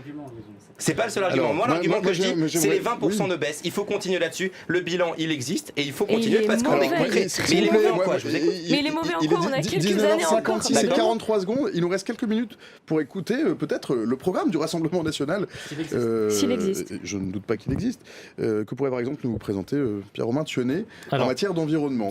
Mais très concrètement. Très concrètement, je réponds en 2 points fondamentaux. Et juste avant, ça vient de me rappeler une nouvelle arnaque sociale aussi du nouveau Front Populaire. Alors, Je l'avais oublié celle-ci. L'environnement, l'écologie. Oui, ça en fait partie parce qu'ils se réjouissent du pacte vert et du fait qu'on va interdire la vente de voitures thermiques en 2035. C'est pas l'interdiction, c'est la vente neuve. C'est ce que je viens de dire. Non. Interdiction de la C'est pas vente tout de à fait ce que vous voitures avez dit, thermiques en Voiture 2035. neuve. Voiture C'est neuve, important. Pierre-Romain. Oui, et 40% du d'ailleurs- marché, c'est des voitures d'occasion. Oui, mais non, mais je vous mets dans le même lot parce mais que c'est important de vous dire allez la vérité. devoir aller expliquer ça aux classes populaires, aux Français qui habitent dans des territoires ruraux, qui habitent loin des grandes villes et qui vont devoir se déplacer avec leur voiture thermique pendant encore des années, parce que l'achat d'une voiture électrique, c'est hors de prix du budget des ménages français. Et donc ça, moi j'attends que le nouveau Front populaire aille faire campagne pour se vanter. Pierre-Romain, Voilà. Alors, qu'est-ce que le RN il y a propose 2 enjeux fondamentaux, je crois, aujourd'hui. C'est celui, en effet, et c'est le cas depuis le milieu du 19e avec la révolution industrielle, c'est la décarbonation de l'économie. Or, aujourd'hui, le meilleur atout pour décarboner notre économie, c'est l'énergie nucléaire. Parce que, en fait, de toute façon, il y a un choix. Donc vous êtes pour le nucléaire. Est-ce que vous comptez, Oui. par exemple, comme le proposent nos amis du côté d'Emmanuel Macron, de construire de nouveaux EPR par Tout exemple à fait, c'est tout à fait favorable. Autant, plus, davantage, je ne vais moins. pas rouvrir un nouveau débat avec le représentant d'Emmanuel Macron, puisque il y avait, je crois qu'Emmanuel Macron Non, a mais fait si un vous mea êtes culpa, d'accord sur un ce fait point, tournant. il suffit de On le est dire, d'accord et sur ce passons à point. autre chose. Mais c'est Le nucléaire, vous fondamental. êtes Pourquoi d'accord Parce qu'il y a 2 choix pour l'avenir qui se posent au niveau de l'écologie, de l'industrie, de Qu'est-ce l'économie en qui vous général. différencie C'est de dire, est-ce qu'on souhaite qui continue à avoir une croissance, donc davantage de revenus, davantage de richesses, ensuite à redistribuer. Donc il faut faire le choix d'augmenter nos capacités électriques, donc du nucléaire, ou alors on s'oppose au nucléaire et on ne peut pas répondre aux besoins de davantage d'énergie, d'électricité. Et ça, c'est le programme du nouveau Front populaire. Le deuxième enjeu fondamental, c'est aujourd'hui la moitié des émissions de gaz à effet de serre de la France, c'est ses importations. Donc évidemment que le deuxième gros enjeu, c'est d'importer beaucoup moins. Et là, on va revenir sur la question des accords de libre-échange. C'était davantage une question des élections européennes, mais c'est quand même évidemment une question nationale. Et donc nous sommes opposés à tout nouvel accord de libre-échange. Et là, encore une fois, le pacte vert que la gauche et les macronistes défendent, il prévoyait une réduction de la taille des exploitations agricoles en Europe. Et donc évidemment une hausse des importations parce qu'on ne pourrait pas produire autant. Donc je dénonce doublement l'arnaque écologique et sociale du nouveau Front populaire. Je pense que c'est vous qui êtes une arnaque sociale et écologique. On voit que dès qu'on vous enlève les sujets de l'immigration, de l'islam ou toutes vos lubies xénophobes ou racistes, il reste du vide et qu'en fait sur le reste c'est vive la croissance, vive le statu quo et on fait rien sur l'écologie. Vous êtes pour la décroissance ? On est pour sortir de cette lubie qui est de dire on voit tout par le prisme de la croissance parce qu'en fait on peut pas rester dans un jeu la croissance, mais il n'y a pas ce débat-là en fait, c'est pas comme ça qu'on voit. Nous on est pour l'interventionnisme d'État, c'est du keynésisme, c'est de la relance par la demande et c'est de dire on fait de la planification écologique, on va pas attendre que la croissance et les marchés s'autorégulent et s'autogèrent pour peut-être dans 50 ans trouver une solution pour l'écologie. Mais en fait on n'est pas, on voit pas, on n'est pas binaire, on voit pas juste croissance décroissance, on est pour voir autrement les choses. Il fallait bien que quelqu'un termine avec le micro à un moment et ça aurait pu être l'un de vous cinq, je suis navré. Il est 20h, passé de 10 secondes. Vous avez droit à 8 secondes chacun pour le mot de la fin. 8 secondes. Je commence le mot de la fin. Franchement, votez Nouveau Front populaire. C'est Nouveau Front populaire ou Front national avec les mêmes idées que les macronistes. Votez pour nous, votez bien. Très rapidement, le choix qui se fait, c'est que on a la clarification depuis une semaine. D'un côté, le Rassemblement national, il est incapable, il change d'avis tout le temps. La gauche a 300 milliards de programmes. Il faut un projet réaliste dans la continuité. Donc voilà, vous êtes trois du Front populaire, je me permets avec 15 secondes. Oui. Le 30 juin et le 8 juillet, quand vous voterez, tenez tête, faites face. Assumez le rendez-vous que nous avons avec la grande histoire, votez pour le nouveau Front populaire et empêchez l'extrême droite d'accéder au pouvoir. 8 secondes. Pas très simple, le macronisme est mort, il y a deux solutions, soit le Rassemblement national, c'est le repli sur soi identitaire, nationaliste, la xénophobie, le racisme, la haine, soit le nouveau Front populaire, il faut voter pour le nouveau Front populaire le 30 juin et le 7 juillet, seule solution. Et 8 dernières secondes. J'invite tous ceux qui nous écoutent, et notamment les jeunes, à poursuivre la vague d'espoir qui a été soulevée dimanche dernier au résultat des élections européennes, qui a porté Jordan Bardella loin en tête à ces élections. Il y a l'occasion historique de le faire accéder à Matignon et d'avoir un gouvernement Rassemblement national et plus élargi, gouvernement d'union nationale. Donc le 30 juin prochain et le 7 juillet, votez évidemment Bardella et Rassemblement national. Allez, 20h01, passé de 37 secondes. Merci à tous les 5 d'avoir répondu aux questions du chat, d'avoir répondu à les miennes, d'avoir débattu d'une manière relativement courtoise et je vous en remercie. Vous avez été très nombreux dans le chat à nous suivre. Alors je m'en félicite évidemment. Il y avait beaucoup de gens qui représentaient aussi les formations politiques, des gens qui étaient invités là et ça s'est vu dans le chat. C'était compliqué pour Jérémy de tout modérer puisque vous êtes beaucoup plus nombreux que d'habitude. Il me semble que ça n'était pas malhonnête cependant. Merci évidemment de continuer à nous suivre. Merci pour vos coups de gueule, pour vos sympathies. Merci aussi bien sûr à ma droite à Cyril à la réal. Merci à Steph Verlu au visuel, au 4e. Merci à Jérémy à la modé qui a eu beaucoup de boulot aujourd'hui. Merci à Joey, bien sûr, à la programmation. Il n'y aura pas de stream demain. On a un peu changé les programmes pour s'adapter à l'actu des législatives. Enfin, un peu au fur et à mesure. Mais ce qui est sûr, c'est qu'on se retrouve donc jeudi soir, comme d'habitude, 18h, 20h. Pas vraiment de bonne heure, mais bien sûr de bonne humeur. Et d'ici là, je vous souhaite une excellente soirée à toutes et tous. Salut, à jeudi.